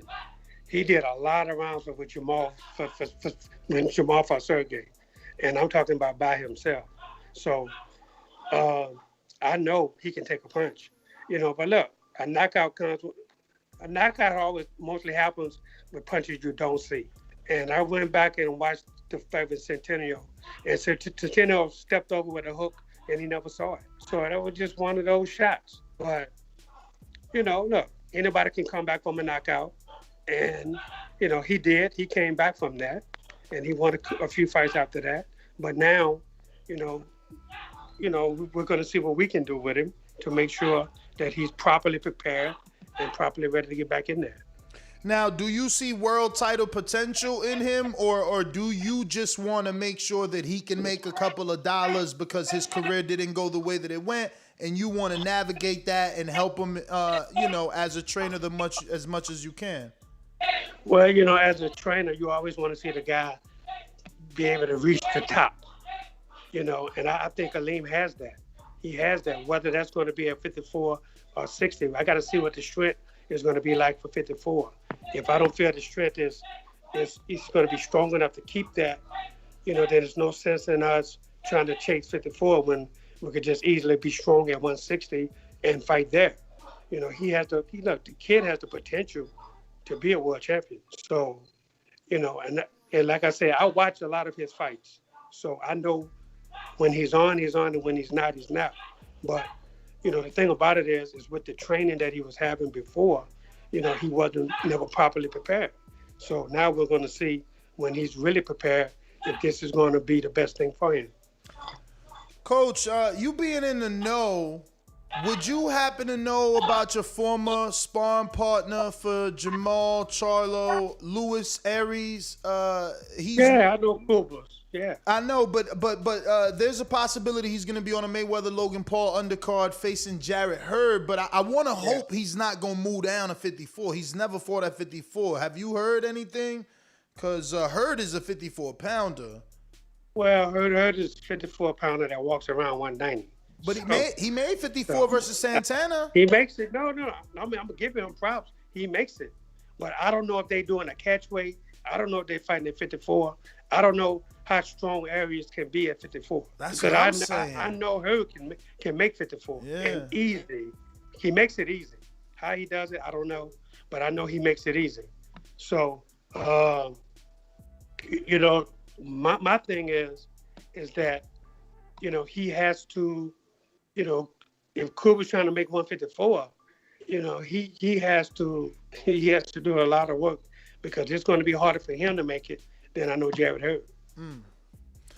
Yeah, that's one of those potential fights on this Mayweather undercard. Go ahead, Francis. I apologize. That's all right. How do you see that fight playing out if they were to come up with a weight or make the weights that they were supposed to make? Well, look, Luis Arias is a good fighter, man. But I don't know, if his style can match Jarrett Hurd. I just don't know. But the thing about it is he has the power. He can punch. But he's a really good puncher at 160. And if he tries to get down to 54, I don't know if he could sustain that power going down. So, that to me, that's going to be against him. So maybe they'll fight at a catch weight because, of course, it's not for any title. So I can't see him fighting at 54. I can see him more fighting at 58, but not 54. Now, we know Jarrett Hurd was potentially teeter-totting with the idea of going to 60. Now, I wanted to know, I know that Arias wasn't knocked down by Daniel Jacobs or Gabriel Rosado, right, Ness? So he has a punch. He was knocked down, was he? Maybe he could have been knocked down by Jacobs. Let me check. But in that fight right there, Jarrett Hurd would probably be the bigger man at 160. Is that safe to say? Do you think he could get Arias can take the punches from Jarrett Hurd, sustaining over 10 or 12 rounds, however long the fight goes? Well, the thing about it, Jarrett Hurd is not one of these one-punch knockout kind of guys. Right. His style is to weigh you down, and then then he has the power to knock you out. Yeah. But, again, if they fight at 160, it'll be a tough fight for him at 160 because, that's what Luis Arias is used to. That, but him going down, I can't see Arias going down to 54. I just can't see that. But again, I don't know because I just heard about the fight yesterday. So. Yeah. And that's the reason I asked you because I'm hoping he's not. He's never been to 54. I'm hoping he didn't take no fight coming off of 2 years off. I mean, he better not. I hope it ain't that bad. Well, we had him with us when the fight before the last fight. He sparred with us. He was with us. He trained with Jamal. So you're saying he's at least in shape? Well, yeah. Well, I know he's steady. I know that. I know he's training. And he's been training. But, I know when he was sparring with Jamal, he was weighing like 76. And that when you and then you don't have it. Coach, could you make sure you on your Wi-Fi? You're kind of breaking up right now. When you get past 160, now you mess with power. Yeah, I don't have Wi-Fi in my gym. Oh, you don't have Wi-Fi? Come on, Coach. You got to get that Wi-Fi in there. You're a world-renowned trader. Got to do interviews every day. It's not a convenience factor. Your fighters, your fighters need to post, man. They need to post on Instagram, man. So is Jamal in there? Did he do some working out? Who you was doing pad work with? I was doing pad work with my do guy. Oh, okay. He's a middleweight also. He's from Greece. Okay, international. You're gonna be hearing about him soon. How'd you link up with someone from Greece? He used to be with Ava Sanchez, and they told me that Ava Sanchez got out of the game. That's what I hear. He got out of the game and told everybody to leave the gym. That's what I heard. Wow. That's new. So he put everybody out the gym and told them he was closing down. Oh, wow. That he was quitting. So I haven't heard anything about that, but that's what I was told. Man. So how's Charlo doing? Jamal. He's doing great. We've been in the gym for about a month now. And so now this is our week to pick it up.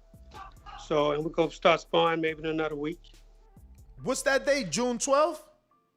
June 19th. Juneteenth. Oh, that's right. Yep. That's right. I seen him post that. That's right. How'd that come about? Because I like to give credit to Barbershop Conversations, Fred. He's always been talking about why Al don't do a June 19th day, and now, boom, out of nowhere. How'd that happen?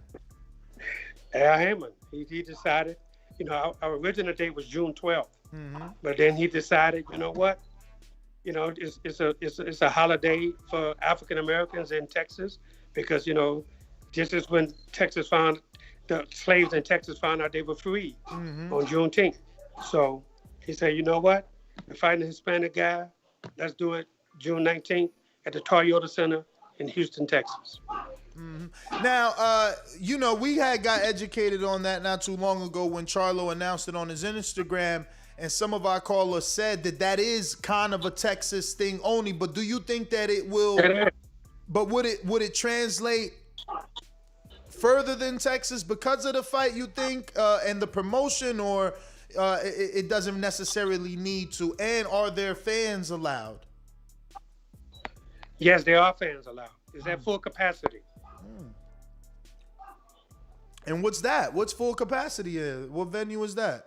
3,000. It's where the Rockets at the Toyota Center. Where the Houston Rockets play.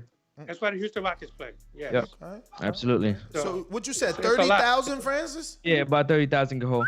So they scaling it to what for Jamal? 4,000. Yeah, that probably scaling to about 10. Yeah. And has the undercard been announced? No, but I got 3 other guys on the undercard. But I don't know what the Showtime undercard is going to be. I mean, I don't know who else fighting on Showtime. So what other? Normally they have 3 fights. What 3 guys do you have outside of Jamal? So it's a total of 4, or Jamal and 2 others?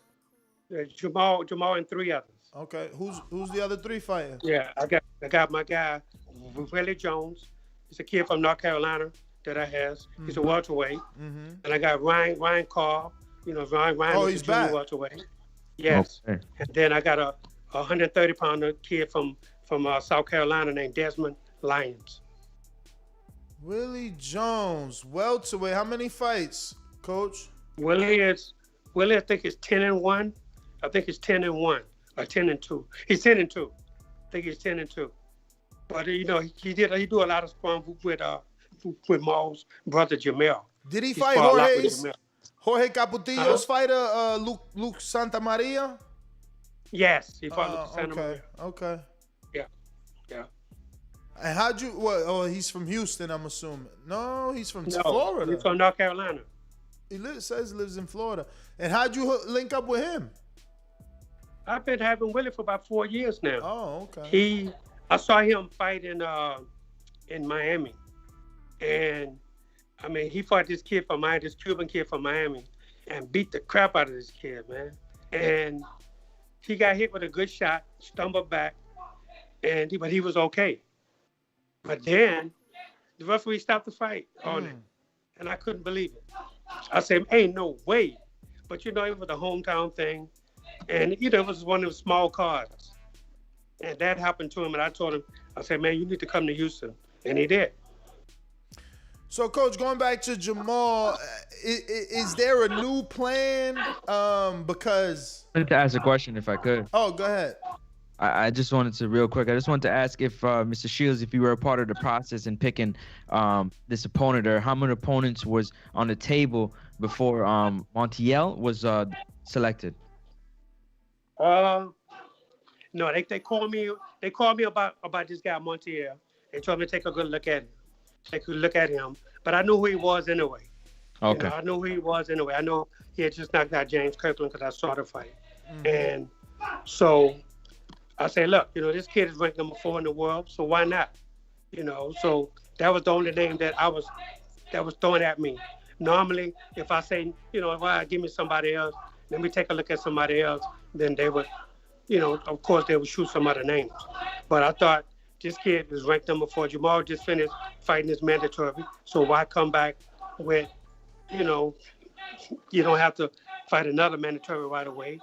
So that's just take a voluntary fight, and Montiel is the guy. So that's how that came about. But Coach, if it's a voluntary, why not make a better voluntary fight, like a bigger fight? Because look, this guy is 22-4 with 22 knockouts. I mean, how can you beat that? The guy's ranked number 4 in the world. I mean, what you gonna find better than that? I mean, Derevyanchenko was better than that. Because he was the number 1 contender. Yeah, but for us, it wasn't about number 1. He was coming off a loss, and we didn't care. It is about number 1 for the WBC. That's why they ranked him there. They ranked him number 1. Look, and you guys thought that was gonna be a really hard fight for Jamal. Not you guys. I picked Jamal. Yeah, definitely. Yeah, you picked Jamal, but you say, I mean, you know, look, why him right now? Exactly. Why him right now? Because I know that that the haters will be like, oh well, he lost to Triple G, so why is but did he really lose to Triple G? But No. you know how it is. Everybody thought he'd beat You know Triple how G. it is. I know how it is. It doesn't make a difference who Jamal fight. It's gonna be scrutiny, whatever. Nah, it You know, make a difference, Coach. It make a difference. You Huh? telling me he would have got scrutiny if he would have fought David Benavidez? No, I'm not saying that. Even Chris I'm just saying, Eubank. it don't matter who he fight. He gonna get scrutiny no matter. If he go in there and he knocked Benavidez, you know, Benavidez, he wasn't in shape, he wasn't this. What? You know, come on, man. You know how it goes. Oh, you know how the man. boxing goes. Now with Look, Benavidez. let me tell you something. No champion in the history of boxing fight tough fight after tough fight after tough fight after tough fight. And you can't tell me that name one that fought tough fight after tough fight after tough fight. Just name one. Nobody. I'm not gonna get in that Okay, argument, but that's what I'm saying. But So for us, we want a you know, big look, fight Jamal's from still a middleweight. Charlo. Jamal is still a middleweight. No matter what he say, no matter what anybody else say, the thing is, when it comes down to business, Jamal is a middleweight. He's no bigger than a middleweight right now. But Coach, we want a big fight. He could do it at Of middleweight. course you want a big fight. Of course you want a big fight. You don't think it's That big time? fight is coming.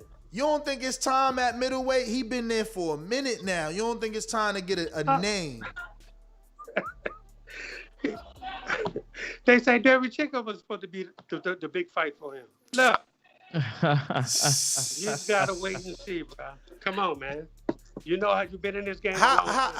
So is Murata even an option, or like guys on the because Murata's with Top Rank? Is that not an option? Even though the belt is there, is that not an option? Of course, that's an option. That's an option. But is it one that's been That's an explored? option. That's an option. Look, okay, that's an option that's up to Al Haymon. When Al Haymon say, hey, you know what? Here's what we're going to do. We're going to either go up or we're going to try to get another belt against this guy or this guy. It's one fight at a time. He makes all the calls. He makes all the shots. That's him. So whoever Jamal fights, it's got to be approved by him. And he's the man. Look, these guys wouldn't be at this stage in their career right now if it wasn't for him. You know, he does a great job with all the fighters that he has. And, you know, people got to start recognizing that and stop, you know, calling for just tough fight after tough fight after tough fight, because That's not going to happen in the sport of boxing. Um, Not even a great Floyd Mayweather fought tough fight after tough fight after tough fight. But coach, you and Jamal gotta have a father-son relationship with all these years in. You know him. So you telling me he's not mad at all that his brother's about to be undisputed, and he's the older brother technically, the bigger brother technically, and hasn't even been able to unify. Understand one thing. See, now you're thinking outside the box like everybody else, because all you got to do is look at the PBC got every champion, had every champion in the weight division. So it was easy for Jamil to just unify because PBC got them all, everybody. So it was easy. Definitely. I can't deny that it isn't, but that doesn't take away from the fact that Jamal is there. The same way. Oh, he should go fight this guy. He should fight this guy. He should fight that guy. He should do this. He should do that. And it don't work that way. Mr. Shields, I wanted to ask it a question. Doesn't work like that. Is it safe to say Mr. Al Heyman's plan for Juneteenth is to build Jamal to the point where it doesn't really matter who he gets in the ring with on that date? It's a big fight. Absolutely.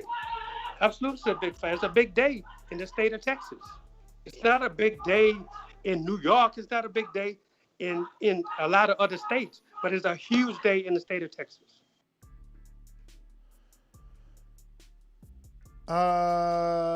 So Al Heyman makes the call. So since Al makes the call and Andre has the bad history, that's never on the table. That's not a call that's gonna be made then. You know what? I'm gonna tell you like this. I think I told you this before.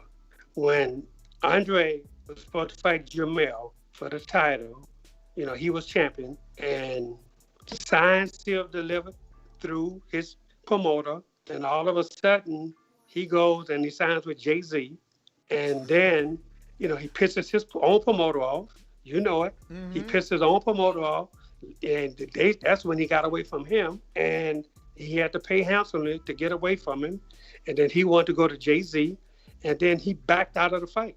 That was that would have been Jamel's first World War title fight. And he backed out. You know what? That pissed him off. They say, you know what? Since he go back out on us, now you know what? We'll never give him an opportunity to make money with us. Told you, Ness. Period. So that's crazy. But then Jamal never gets to unify because of some old. Who cares about some unification? What does it mean? History books, Ronnie. History books. History. So things have changed. You know what it's called now? I love it. No, I love it. Look, no, but you know what it's called? It's called business. I hear business. That's what it's called. It's called business. So the money is more important. Teach me, Mr. Shields, please. Why do anybody get in this profession? Why do you work every day? I work for money. You love it. I work for money, but I get to do what I love. Who don't work for money? But tell me one person that don't work for money. But I do what I love. So, Ronnie, I'm on here sometimes 3 times a day. Like, I do what I love. So if I was a fighter, I want to fight. Jamal is doing what he loves. I want to be number one. In the world is doing what they love. I want to be number one. I want to be the best. I want to be Joe Buttons of boxing. I want to be the Breakfast Club of boxing. I want to be Joe Rogan of boxing. So Jamal, don't he want to be Bernard Hopkins? All of that too. But understand this. If Canelo was still at 160, right? Yeah, right? Yeah. Jamal was his mandatory, right? Mm-hmm. He never fought Jamal. He went up, okay? When Jamal goes up, you think he's going to be in the rush to fight Jamal? So, but what everybody going to say then? Can we at least get the Daniel Jacobs fight then? Come on, Ronnie. Well, we got to get to 160 first. We got to get to 168 first. Give us the opportunity. Let us get there. Ronnie, you got no names in that division right now. It's done. Like Andre, you saying that they not gonna make it happen. Ryota Maroda is just as hard to make happen. Gennady has turned down so many rumored offers, according to Mike Coppinger. Jamal and Al have been trying to get Gennady. That's not gonna happen. The top 15. Listen, no, you gotta hear this, man. The top 15 WBC look like hot garbage. You've already beat Derevyanchenko. Selecki got beat by everybody else. You giving Montiel a shot. The next dude, no one can pronounce his name. The other guy's Brazilian. Like, man, who are these guys? It's time to leave. It's time to leave. There's no one in the WBC for the next 3 years. They can't create a dude. Who they gonna create? Jason Quigley is fighting Shane Mosley Jr. Imagine Jamal fighting Shane Mosley Jr., man. Shane Mosley Sr. will be knocking at your door telling you, please don't let him fight my son. You know it. This ain't right. Tell him, Mr. Shield. They gotta give Jamal something, man. Jamal needs something. Jamal out here with all the belts, taking photo shoots on BMWs. Come on, man. Let me tell you something about business, Dustin. You don't worry about what somebody else got. Okay? Ronnie, he rich already. Ronnie, he rich already. When you start worrying about when somebody else got, then you got a big problem. Ronnie, worrying about what other fighters are doing. Jamal is filthy rich already. Like, so what? He gonna make 2 more fights for a couple more mil. It ain't gonna hurt or make him or break him. He's rich and he live in Texas. You seen the size of his house? He don't care about no Juan Montiel. He want legacy at this point. He's already secured his family's well-being. Like, yeah, every check is extra, but at this point, he want to fight. He don't want to fight. You tell me he was happy? You tell me he was happy. Tell me he was happy. You, like I said, you his father. Tell me he was happy. You like a father figure. Is he happy with this opponent? He's very happy. He's very happy. There you He's go. happy because he's doing something a lot of people ain't doing, and that's fighting. He's fighting and he's making money. That's what he's doing. That's what his business is. Now, all you got to do is stay tuned. Stay tuned. I told you before about, I was the first one to break to you about Derevyanchenko. Right? Yep. Okay. All you got to do is stay tuned. Just stay tuned. You know, we live one day at a time. That's one day at a time. That's it. Look at the look, Nasty's giving you that look. Stay tuned, Les. Yeah, but we've been we've been tuned in. Where's his record at? We've been tuned in since 2017. He been at middleweight. All you gotta do, tune into this fight, right? And then stay tuned. So that's all you gotta do. So somebody gonna be there to call him out, or he calling somebody out. Stay tuned, Nestor. Is Benavidez gonna be what day Benavidez fight? Let's look up Benavidez. Let's see what day Benavidez fight. See if he's gonna be available to be in the building. Benavidez. I don't care about Benavidez. Oh, so it ain't Benavidez. He can do whatever he Benavidez. wants to do. So it ain't Benavidez. So it's gonna be Triple G because he been silent. He gonna show up to the fight. Oh, your eyes went down, Ronnie. I'm reading body language. Triple G's gonna be in the building.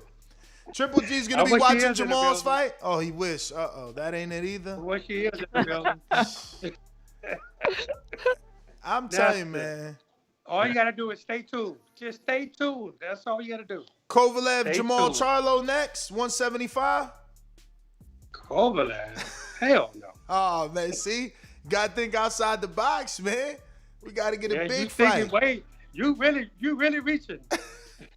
Listen, that's what all people, a drug cheat, you gonna come and give me a drug cheat of all people? Hey, Canelo took him and look, that changed his whole trajectory. Hey, Mr. Shields, I would be remiss if I didn't ask, that's correct saying, the photo that you had taken with Jamal and Mr. Breland. Oh, that was funny, yo. Why you do that? You knew you was gonna set the internet on fire, or did you not?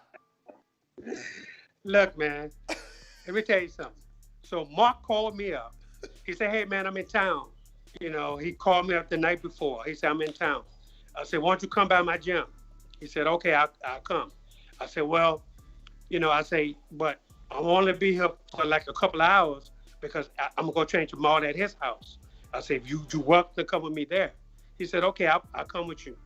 So his girl dropped him off, and she said, what time you want me to pick him up? I said, well, we going to my other guy's gym, and then we'll call you, and we'll see what's best. Because he was staying way out in Katy. Katy is about 30 minutes from here. So she said, well, I'm going to be in this area. She said, I'm going to stay in this area for when y'all get back. I said, all right, no problem. So we get to the gym. I didn't even tell Jamal that Mark was coming. You know, he'd been knowing Mark for a while now. So, but he hadn't seen Mark in a couple of years. So anyway, when we got to the gym, I said, let's take a picture so we could post it on, you know, on Mark could post it on his and I could post it on my social media. Mm-hmm. So he said, okay. So all Jamal said was, welcome to the Lions Den. By the Lions Den. Well, no, he ain't say look who stopped by. He said, welcome to the Lions Den. Mark Wheeler to the Lions Den. Yeah. You know, and all they said was welcome to the Lions Den. But you know how that could be interpreted. But yeah, but I mean, but just because a guy, you know, but look, the same thing with 50 Cent. When 50 Cent came back, he did the same thing. Nobody went crazy over that. Because 50 ain't a trainer. 50 ain't a trainer. That's what I'm talking about. Right away, we thought. But if you look at Jamal's Instagram, a lot of people come through there. He take pictures with him, blah, blah, blah. He's taken pictures with other trainers before, and Dad never had done that before. But you know why it went like that? Because people know Mark and I are good friends. People know Mark and I are good friends, and that's why that went viral the way it did. No, it went like that because of Wilder, right? So when he says welcome to the Lions Den, right away people thinking, oh shit, Ronnie employed Mark Breland as a second for Jamal Charlo, and the internet went crazy. And listen, Jamal must have felt that it went that way because he had replied on his story like, "Oh, Wilder, don't take it like that." Like he just stopped by the gym. So obviously, you know, the internet is too fast. It is. Let me tell you something. You know, even before I got home, people were calling me like, "Look, man, go look at this story. Go look at that story." Yeah. You know, but this one dude that I do a podcast with had already done a podcast with Mark's son. Yeah. In New York. And I was like, then he called me up and he said, hey man, I just finished doing an interview with Mark's son and he's excited. I said, excited over what? Because at first I didn't know about it. I said, excited over what? What are you talking about? He said, well, you know, Mark is joining our team. I said, no, he's not. I said, Mark stopped by. He stopped by to see us train, and that was all. That's all it was. It was nothing more than that. Yeah. And I say, man, it went crazy. It did. But that being said, calling me, man. That being said, though, would you ever bring in a second set of eyes? I got a second, I got a third, and I got a fourth already. Who are those guys? We need to make them, known. Well, I got Dominic Gwynn, who I used to train. You know Dominic Gwynn? Yes. Heavyweight. Dominic been with me almost a year now. I got a guy who used to train me. He's an older guy. His name is Creed Fountain. He's also Jamal's cut man. You know, and then I got a couple other guys that's been in the gym. They just boxers, but they help out when I need them to. So, you know, I mean, if I needed more eyes, trust me, I wouldn't have had to go on social media to get Mark. I could have been called Mark if that's what I needed. Exactly. Yeah. But listen, while he was there, somebody had to know that was going to go that way. Did he give Jamal any advice? Because, you know, Mark did have an excellent jab, and people do admire Jamal's jab, you know? Yeah, but I put that jab on Jamal. Nobody did that but me. So Jamal had that before. Nah, of course. Jamal has always had that. Jamal has always had a good jab. You know, and I'm gonna tell you like this. Like I tell a lot of people, when Jamal and them was kids, right? Their father was a fighter. Mm-hmm. So when Jamal them first started boxing, their father, that's all he used to make them do. He used to make them do like 10 rounds with just the left hand, just the jab. That's it. That's all he used to do. You know, and we come out the same gym. But it's So not they that used to see simple, me right? do it all the time. Huh? It's not that. No, just... it's not. It's not that simple. It takes work. It takes work to make the jab what it is. Jamal Charlo has one of the strongest jabs in the sport of boxing. He knocked guys down with the jab. Look at J-Rock. He knocked J-Rock down. Look at when he fought for the world title. What's my man's name? He beat his first when he first won the world title. He dropped him with a jab. You know? K9 Bundridge. That's something that we work on. K9, you talking about? K9. He dropped him with a jab. And there's been a few others that he's dropped with jabs. So, you know, that's something that we work on. It's a power jab. And that's what we work on every single day that we're in the gym. Wow. That's something we always going to have. You know, when people fight us, they got to learn how to get around that before they do anything. When you training for Jamal Charlo, you got to find out, how do I get around that good jab first before anything? Yeah, and then the thunder coming behind. But Mr. Shields, I wanted to ask you while I got you on the phone. Okay, go ahead. No, I was just gonna say the video, Ronnie. See if you. I sent you a text. You can see that video. Yeah, I got it. I saw it. It came. It's only gonna take you 1 minute and 38 seconds to view the new Deontay Wilder. I wanted to ask you. Okay, let him see it. I gotta get your reaction. Because Malik Scott looks. To see it now. I want you to look at it now. I want you to see it now. I want your immediate reaction because I feel like Malik Scott is probably been able to get through to Wilder. He looks completely different, and you know, people are excited about what they seen. So we would love for you to look at it. And give us I seen that. I saw that already. No, but that is what I sent you is all of them. So it was, you know, he had just posted one, but this is everything compiled into one. It shows feints, it shows head movements going under the, you know, the big left hands. It shows the footwork. I mean, I don't know. So we want you as a trainer to look at it and assess it. If he's doing all of that, that's great for Wilder. That only can help him in his career. But the thing about it is, that looks good in the gym. That looks good when you training. You know, can you do it when you spar? Can you do it when you get in a real fight? Mm-hmm. That's when you can really tell if that's going to be something that's going to help him. Because, you know, I've had guys that I've done similar things to, but when they get in the ring, they won't do it, or they can't do it. They complain about, nah, you know, I didn't feel comfortable doing it or whatever. You know, it's something that takes more than one day to get in there and say, okay, you can do it on the pads. Of course, you can do it on the pads because you're doing it at a pace that the trainer is putting you through. And and that's what you have to do every single day. But then you have to try the same thing when you sparring. And then you got to see how that mesh when it's sparring. And then if he can get it down while he's sparring, you know, that's like starting over in a career that's already at the end. So that's going to be tough for him to switch everything up. That because then all of a sudden when he get in a fight, what's the one thing that Wilder has? Power.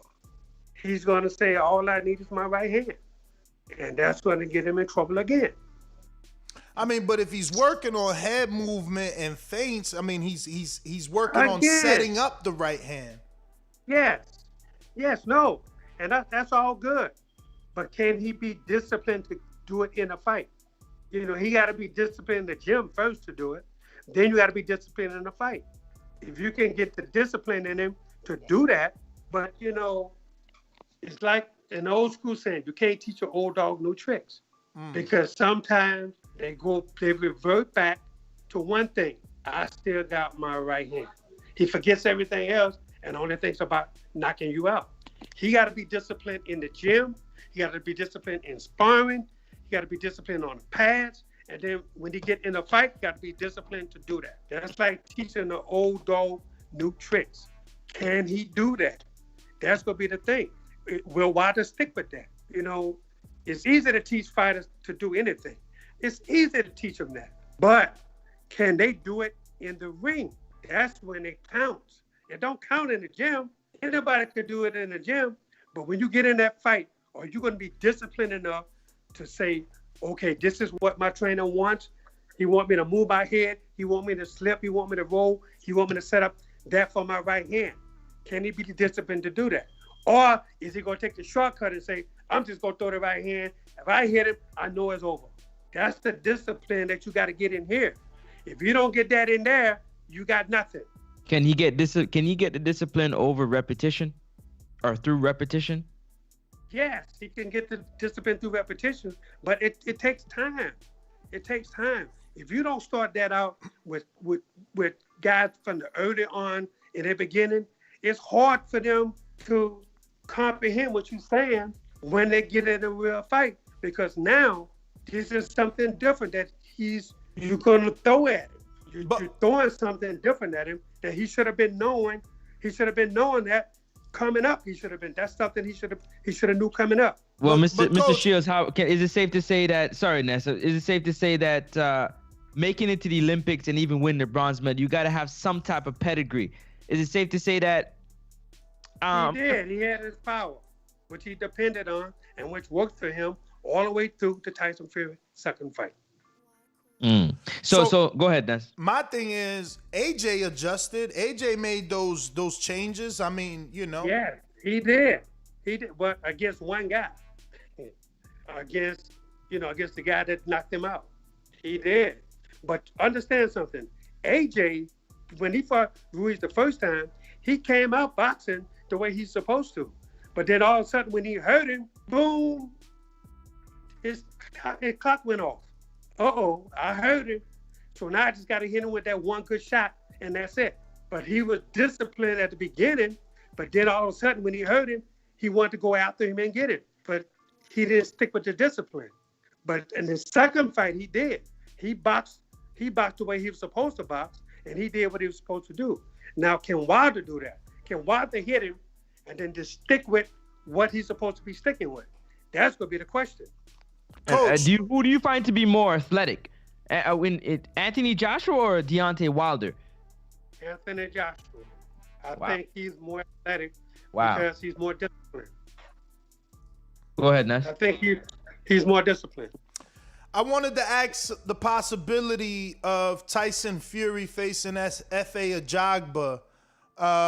There's some conspiracies that if the fight with AJ and Fury doesn't get made, and if Wilder doesn't fight Fury, Top Rank gives an in-house fight, and FA gets a rushed opportunity at lineal champion Tyson Fury because Top Rank owes him 2 fights.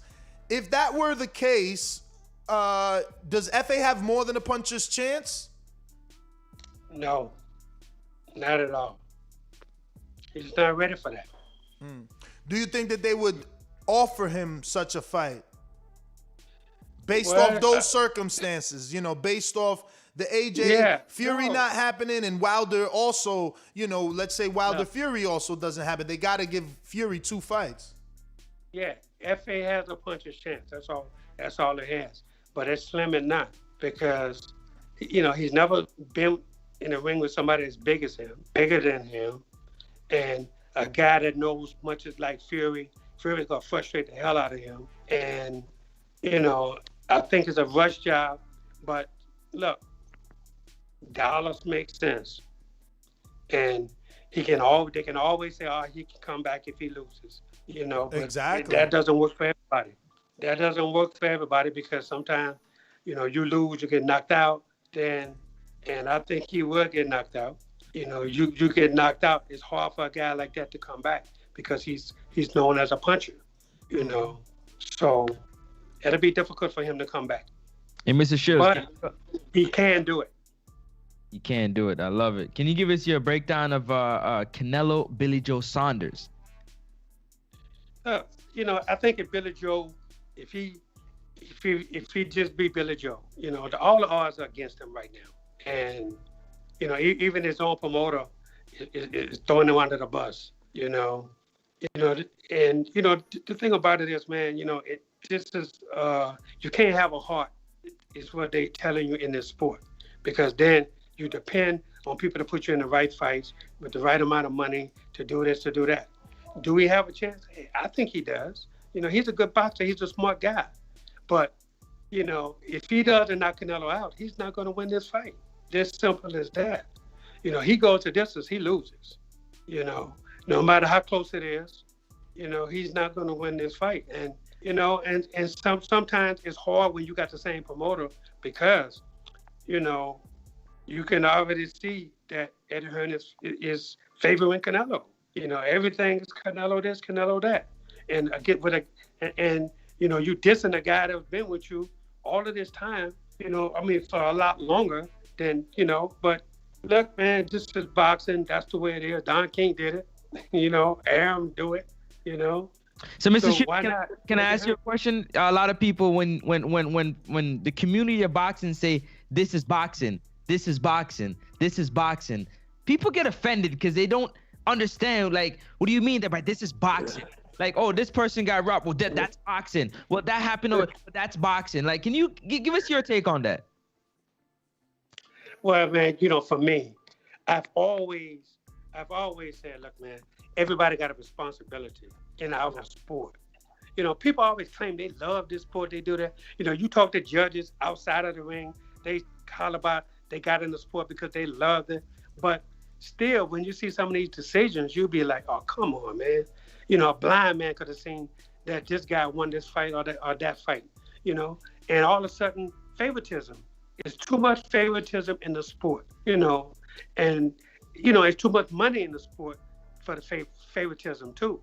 Look, it's a shame that, in this day and age, people are still taking cutbacks, and it's a shame that people are favoring other guys over other guys. It doesn't make sense because they act like one guy works harder than the other guy. He deserves it more than the other guy. No, it doesn't work that way. It's not supposed to work that way. Boxing wasn't meant to be that way.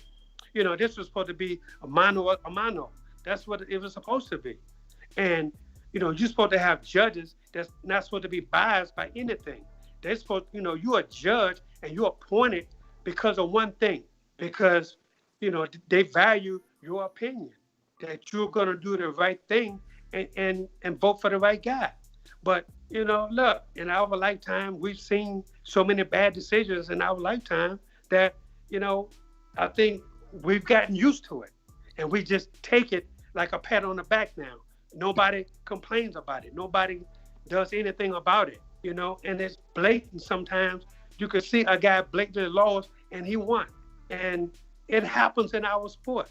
But, so people can't come tell me that they're this or they're that when I know they're not. And I think it's a shame. And I've been on the other end of that, when I've had a guy win a fight that I thought he lost, and I've always came out and say, I didn't think my guy won, but, sometimes Except with Laura. That doesn't even matter. No, well, I mean, look, we all have opinions, Nestor. I'm just messing with you. I know you was gonna bring that one up because I did, and I still think Laura won that fight. And but again, we all have our opinions, but but sometimes it's just so blatant that you could see the way it's gonna go, and everybody knows it from the beginning. But look, Canelo is a superstar in the sport. You gotta give him that. So they see things that he does that nobody else sees. And so, that's what you're up against when you fight him. But, you just got to hope that you get the right decision at the right time. I was going to say, is it safe to say boxing will never be commissioned like the four other major sports, MLB, NBA, I'm going to tell you a little story. But this guy who used to work in the Treasury Department told me, right? He said way back when boxing didn't have no commission, have nothing, nobody was overseeing it, right? But then when the money started, right? When people start making a lot of money, but then you have fighters come from overseas, the IRS didn't even want to get involved in the sport of boxing because they said it's too, you can't, there's nowhere in the world they can find out who making what because you got too many hands in the pot, They say, look, we're going to just do individual things like we always do with everybody else that has a job. So we're not going to get involved in this sport. But what we are going to do is monitor the money that we see that's written down because you got to write down, this is what the pot is for this fight. So I know this much going to this guy. I know that much going to that guy. I know that much going to that guy. That's all they can monitor. They can't monitor anything else because they don't want to get involved in it because it would be too much work, especially when you got fighters coming from other countries and stuff like that. They can't monitor all of that. So they say, you know what? We're going to let the promoter do this. And this is how these guys steal so much money today. Mr. Shields, can you confirm or deny that the back end money from Mr. Heyman is real or not? Back end? What back end? A lot of fighters say they get, they're paying, they get a back end money that is not written down. Like Charlo, does he have a promotional company? Yeah, Jamal got his own promotion company. Him and his brother. They got Lions Only. Do they not get a check through that promoter company? Well, if they do, I don't know anything about it because that's their company. I don't have anything to do with their company. But I tell you this, I don't know anything about back end. People talking about back end. All I know is when they pay their taxes, whatever they got, it's got to be shown. It's got to be reported to the IRS. Mm-hmm. Now, I've never known Al Heyman to do anything, illegal per se. So I don't know what they talking about back end money. I know everybody get a contract. I know that much, and whatever's on that contract is reported to the IRS. Mm-hmm. And I'm sure the promoters that promote the fight have to also report certain things to the IRS. Everything. They have to report everything. So if Lions Only is a promoter or co-promoter on a certain fight, Jamal is getting a check as a fighter, but Lions Only is obviously doing some sort of business as a promoter. Right. Yeah, but that's Lions Only business. That's not my business. Exactly. Oh, absolutely. But it just shows that there's more than one check there for sure. You can't be a fighter and a promoter and get a check for both. It's got to be split. Now, Ness, did you tell Ronnie about Mr. Shields about your great idea? What great idea? Of having Eddie Hearn as like man, he don't like Dead Zone, man. Head of UFC. This not the conversation for Ronnie, man. Ronnie don't believe in that world. Ronnie, do you believe in the world where all boxers were on the same platform? Yeah. Well, it was done many, many years ago when you only had two promoters really in the United States. And that was either Don King or Bob Arum. If you was on a certain level, you was either or. And as you saw through the years, Ali was with Arum at one time, then he was with King. Frazier was with Arum at one time, then he was with King. Larry Holmes with both of them. They went back and forth, because that was really the only two guys you could make money with. Mm-hmm. You couldn't make money with nobody else. So until all these startups started, and then all of a sudden everybody started getting into it, and even the people from overseas start getting into it. So that that didn't last long, but I can't see that right now. I can't see that happening. Look, I know when who was it? Eddie Mustafa. You probably remember when he tried to start a union for fighters. Mm-hmm. And the only problem he had was he got like 10 fighters to do it, and when you have to pay union dues, but you ain't making no money, then you can't get anybody to follow the guidelines that you put out.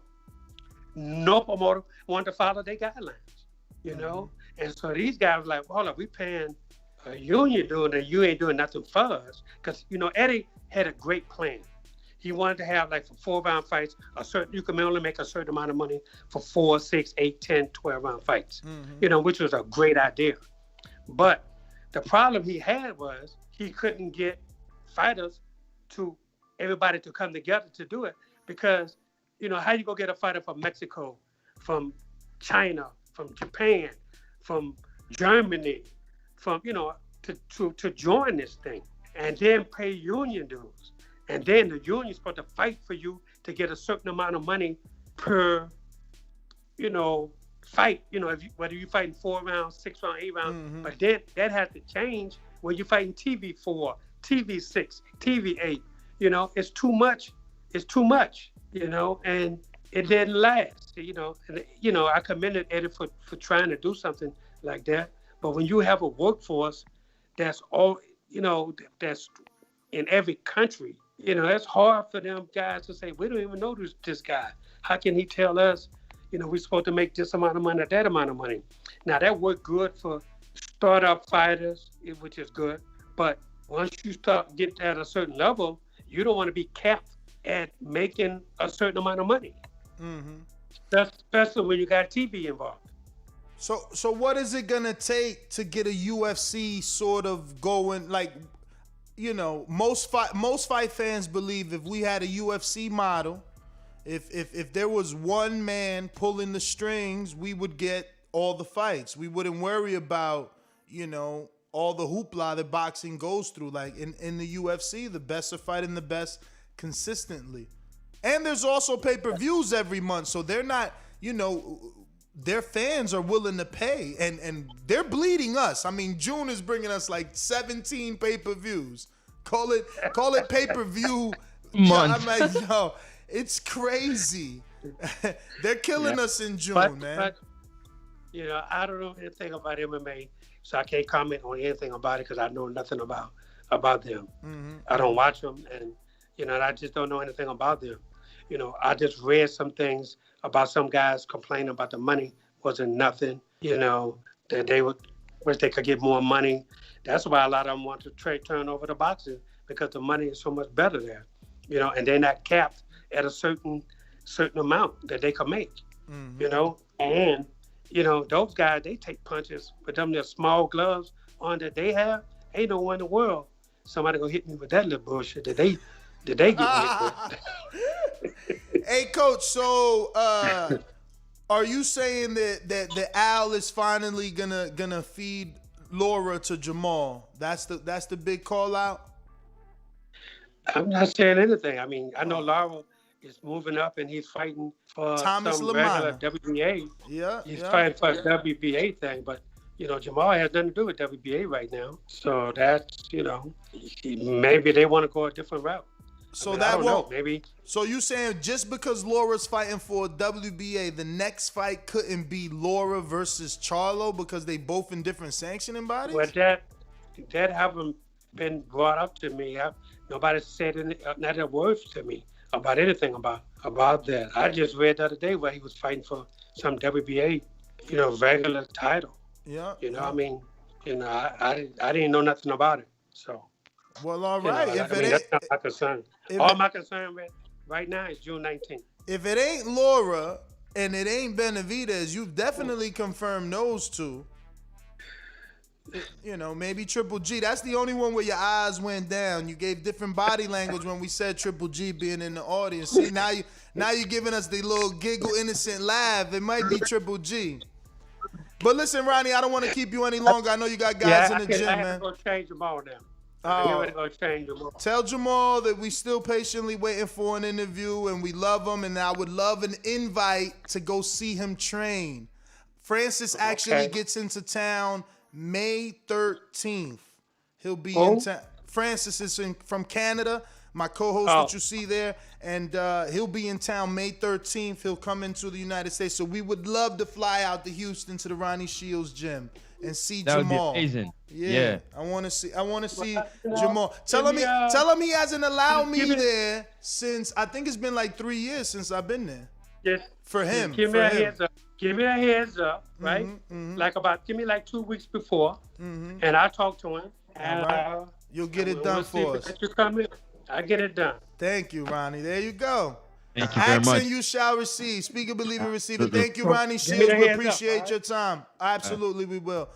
World-renowned trainer Ronnie Shields. There you have it, ladies and gentlemen. That's been a fantastic interview. I think we got to get to my Jean Bear.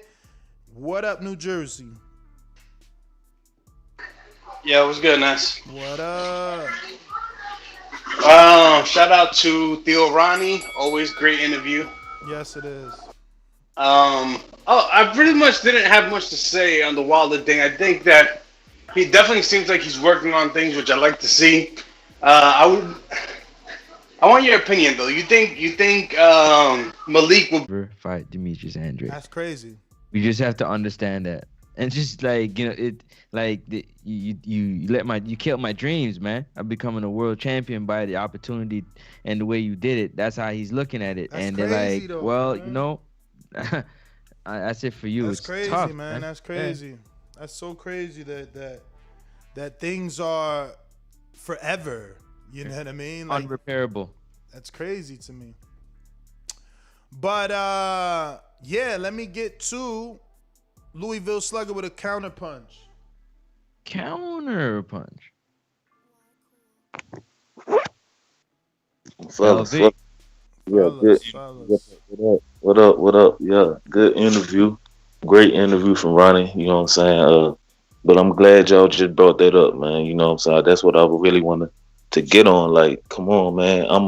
This is coming from my foot, like I'm a Charlo fan, but Ronnie, and I hope this don't mess this up from, you know, getting Jamal on the show, man. But come on, baby. That's a bullshit ass excuse, man.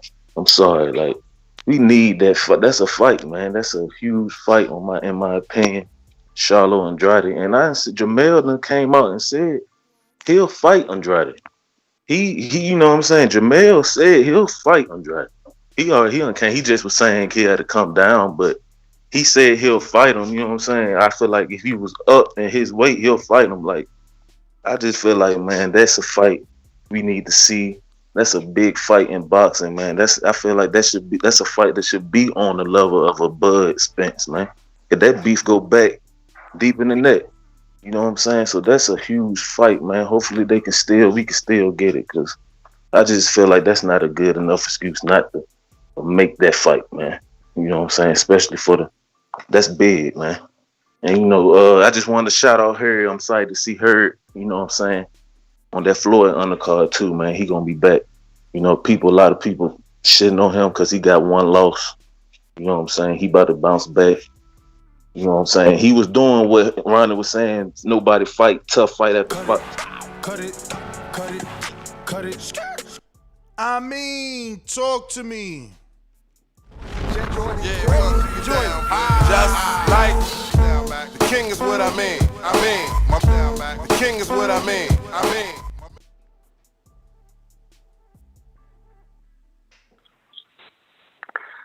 What's good, TBV?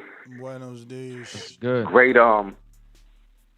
great interview by Ronnie Shields as always, man.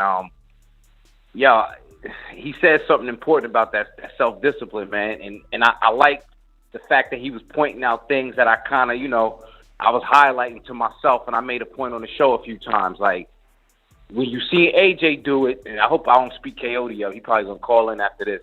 But when you see AJ in there doing pull counters, it's not just he in there being cute. You know, it's like, okay, that was the evolution from the dance work he was doing with Andy, and you just keep going and going and going, hopefully. So that's what you expect. As far as Wilder, he looked good. You know, this what everybody been waiting to see, and I hope we keep it up. I don't know if anybody asked him directly, and I wanted to know, you know, like if you bring somebody through your spot and you know that they do a certain kind of work, like I wonder if he kicked the tires on Breland. If Breland kicked the tires on FA and offered any opinion that Ronnie would like to share, or is that something that they would just keep close to the vets? That's my call, though, fellas. I'm out. What do you mean by FA? Ricky, Florida.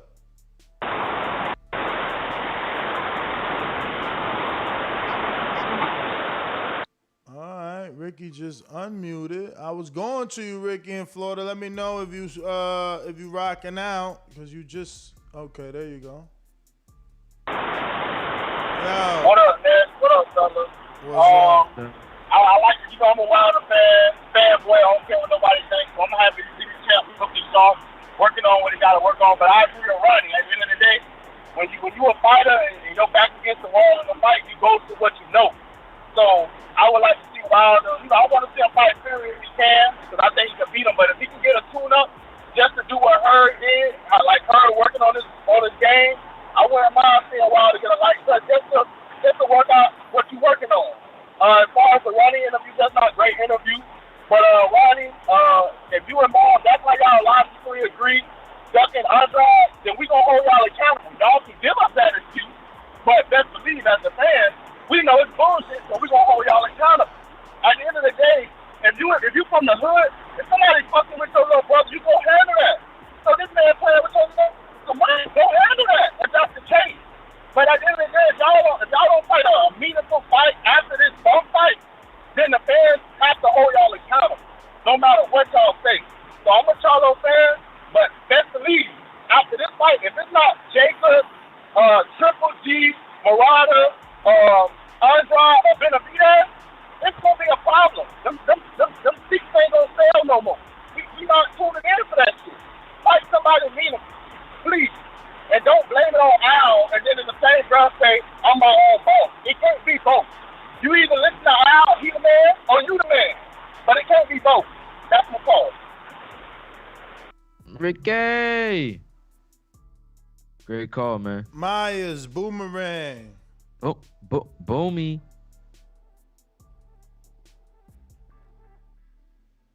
Hey, y'all hear me? We hear you. Hey, Ness, you should have asked him about what Espinoza said 2 days ago. What? When he said, Espinoza said Charlo and Benavidez is still possibility? Of being next after their next fight. So he said that's a possibility of being next. And him being the head of Showtime, well, the head of the sports department, whatever you want to call it, I mean, I think that holds a lot of weight, man. I mean, his words saying that, he thinks Benavidez Charlo should be next.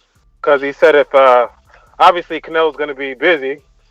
So he said that's more than likely the next fight for Charlo. So, yeah, but what about this, you going to do a show on this Mikey Garcia, this Pacquiao? Nah. How his business is, nah? You don't believe his advisor? His business advisor put that out. Yeah, I don't be following the Philippine news like that. It be, it's like it be fake sometimes, man. I'd rather. I'm about to say. I mean, ain't that his business advisor though? I mean, I follow him on Instagram. That's what they say. That's what they say. I got given that news yesterday too. I mean, I hear that's his business advisor. Oh, all right. I just wanted to get y'all take, but y'all take it easy. Yeah, man. I mean, I don't even know that I like Pacquiao Mikey at this point. Yo, these dudes that take forever, man. That's what they need to understand, and that's what they do. Like, you get turned off, man. You take forever to announce fights, and you know what I'm saying? You getting big headed. Like, nobody cared. But Long got hot right now, man. He did almost $1 million on his fight, not the main event, man. Like, people starving for like entertainment. So out of sight, out of mind, man. But Ness GTO, Instagram and Twitter. There's a bunch of callers on Blog Talk, but y'all have not pressed the numero uno, and because of that, I haven't gone to you. You know? What? Yeah. You haven't pressed one? You keep forgetting to get on and press one. Now somebody press one. Who this? Is that Press Kansas one. City? Is that Kansas City?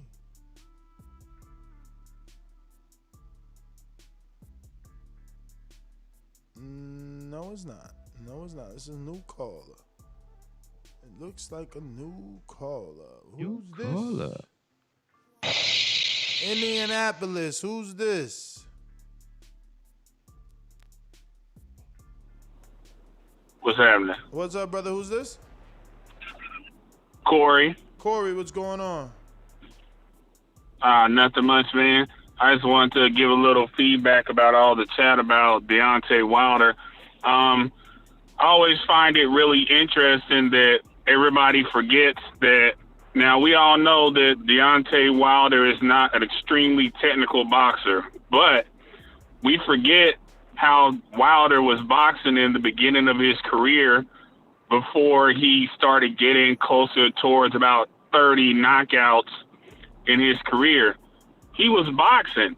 He was throwing the jab. He was throwing body shots and stuff like that. So to see him, this video come out of him polishing up skills that he's always had, I'm surprised how people are reacting like it's something new.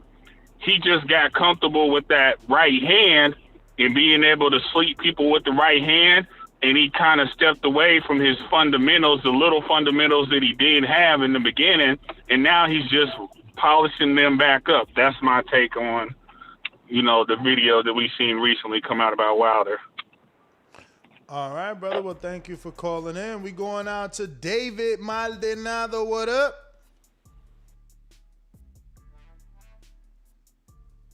Yo.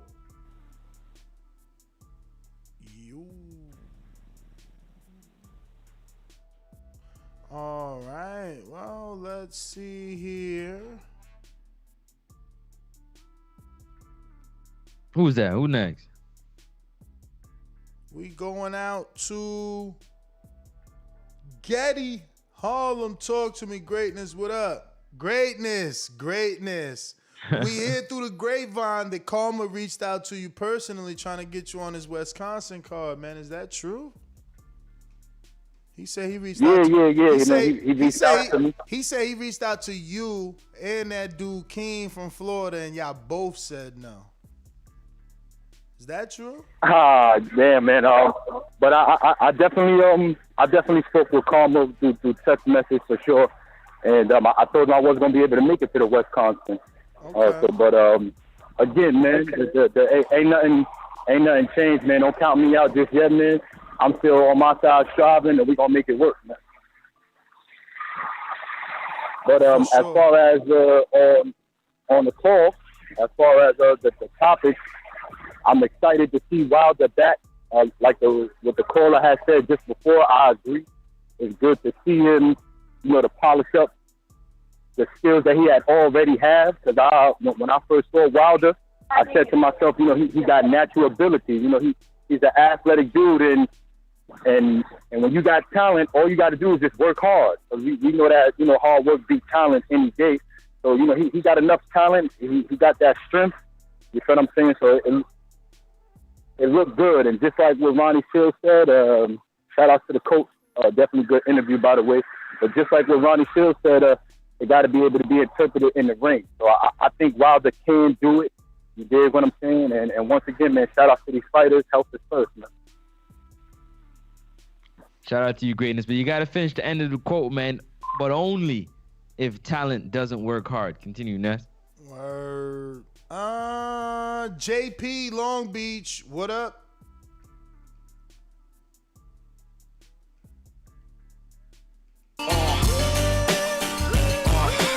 Long Beach in the house,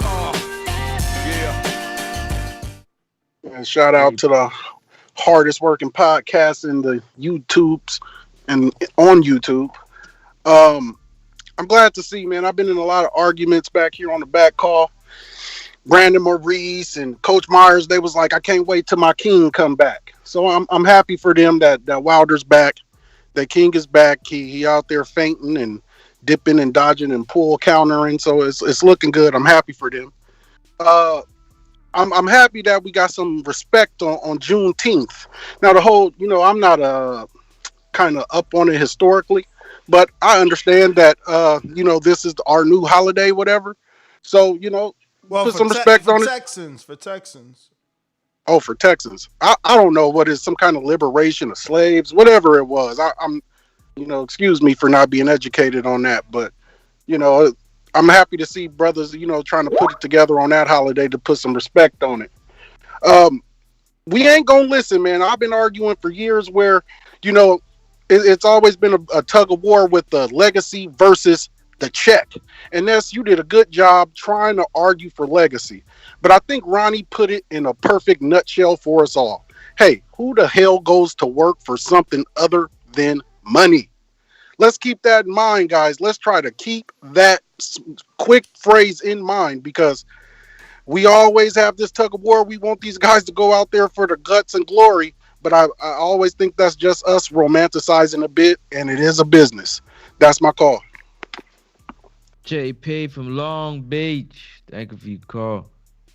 Thank you for your call. Hope you coming to Wisconsin June 12th. What's good? Who next? Who next? Next up, line it up. Brooklyn. Brooklyn in the house. When you see old dirty bastard form a position like that, then you know that I'm getting ready to bust your.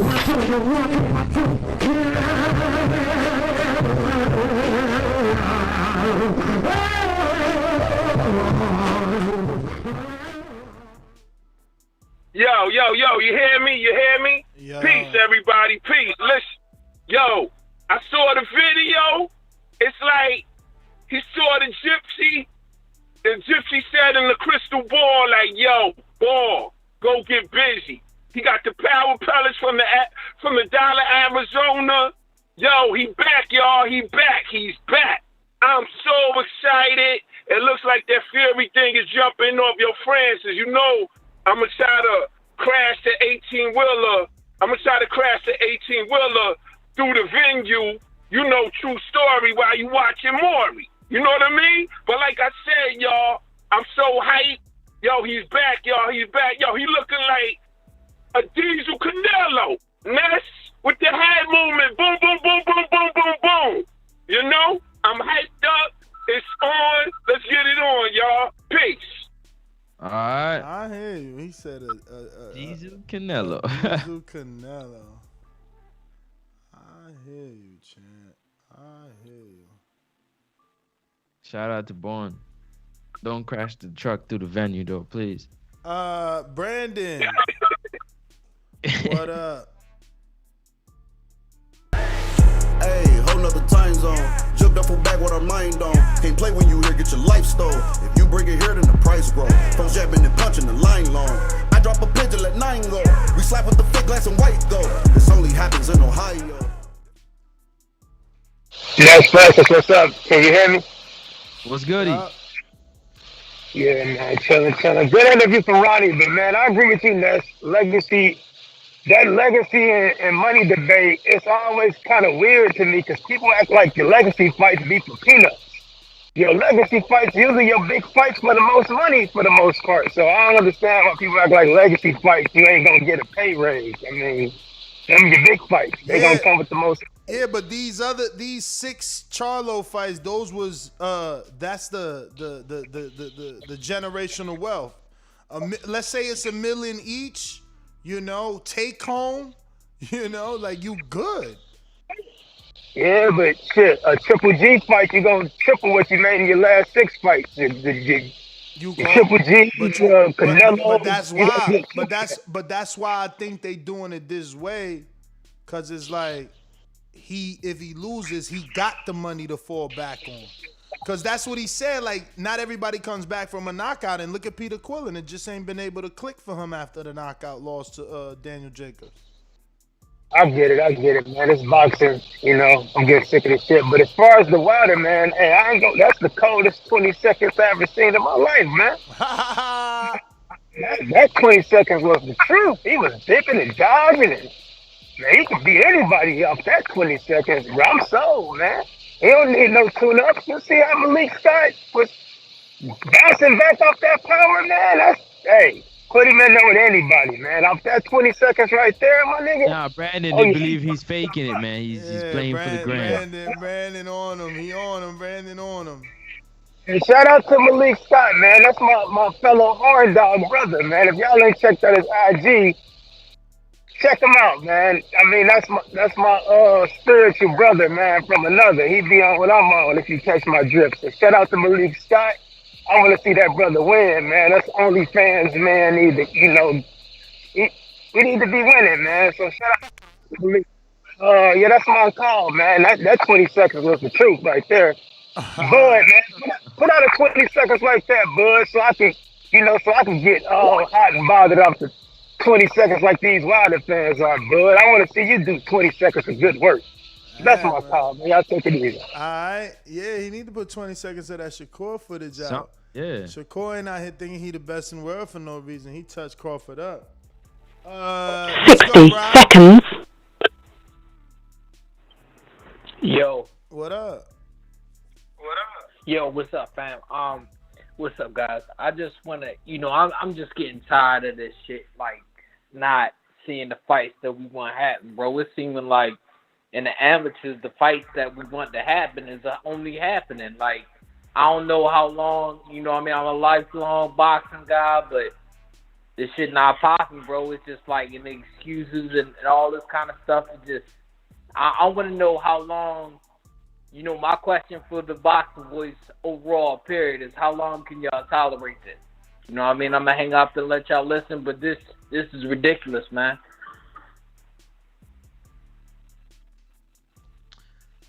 Yeah. 10 seconds. Tolerating what?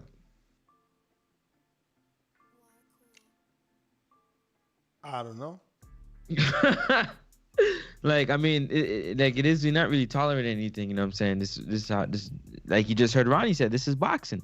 So things just go how it go, you know what I'm saying? You either follow the flow or, you know what I'm saying, you try to fight against the tide. Who next?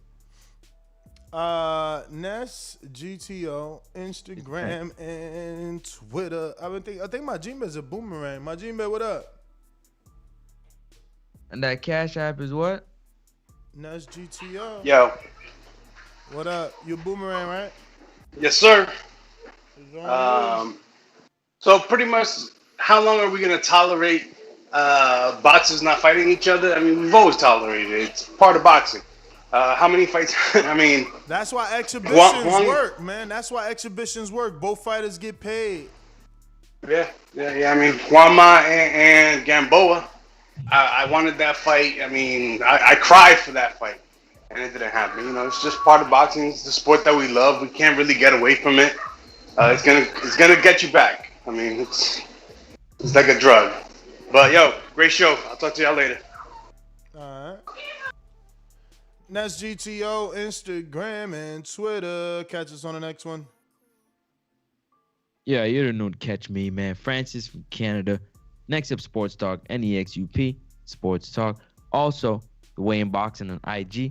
And the Weigh in on YouTube. Appreciate y'all. Don't forget, June 12th, man, Border Wars 11 in Watertown, Wisconsin. Get in the ring and swing. You're going to see a lot of dope fights, man. Go check out the press conferences. They were fired. They're loaded. We got some more loaded up for you. Just keep it locked, man. With everything we got, Patreon, subscribe, join. You know the deal. Peace.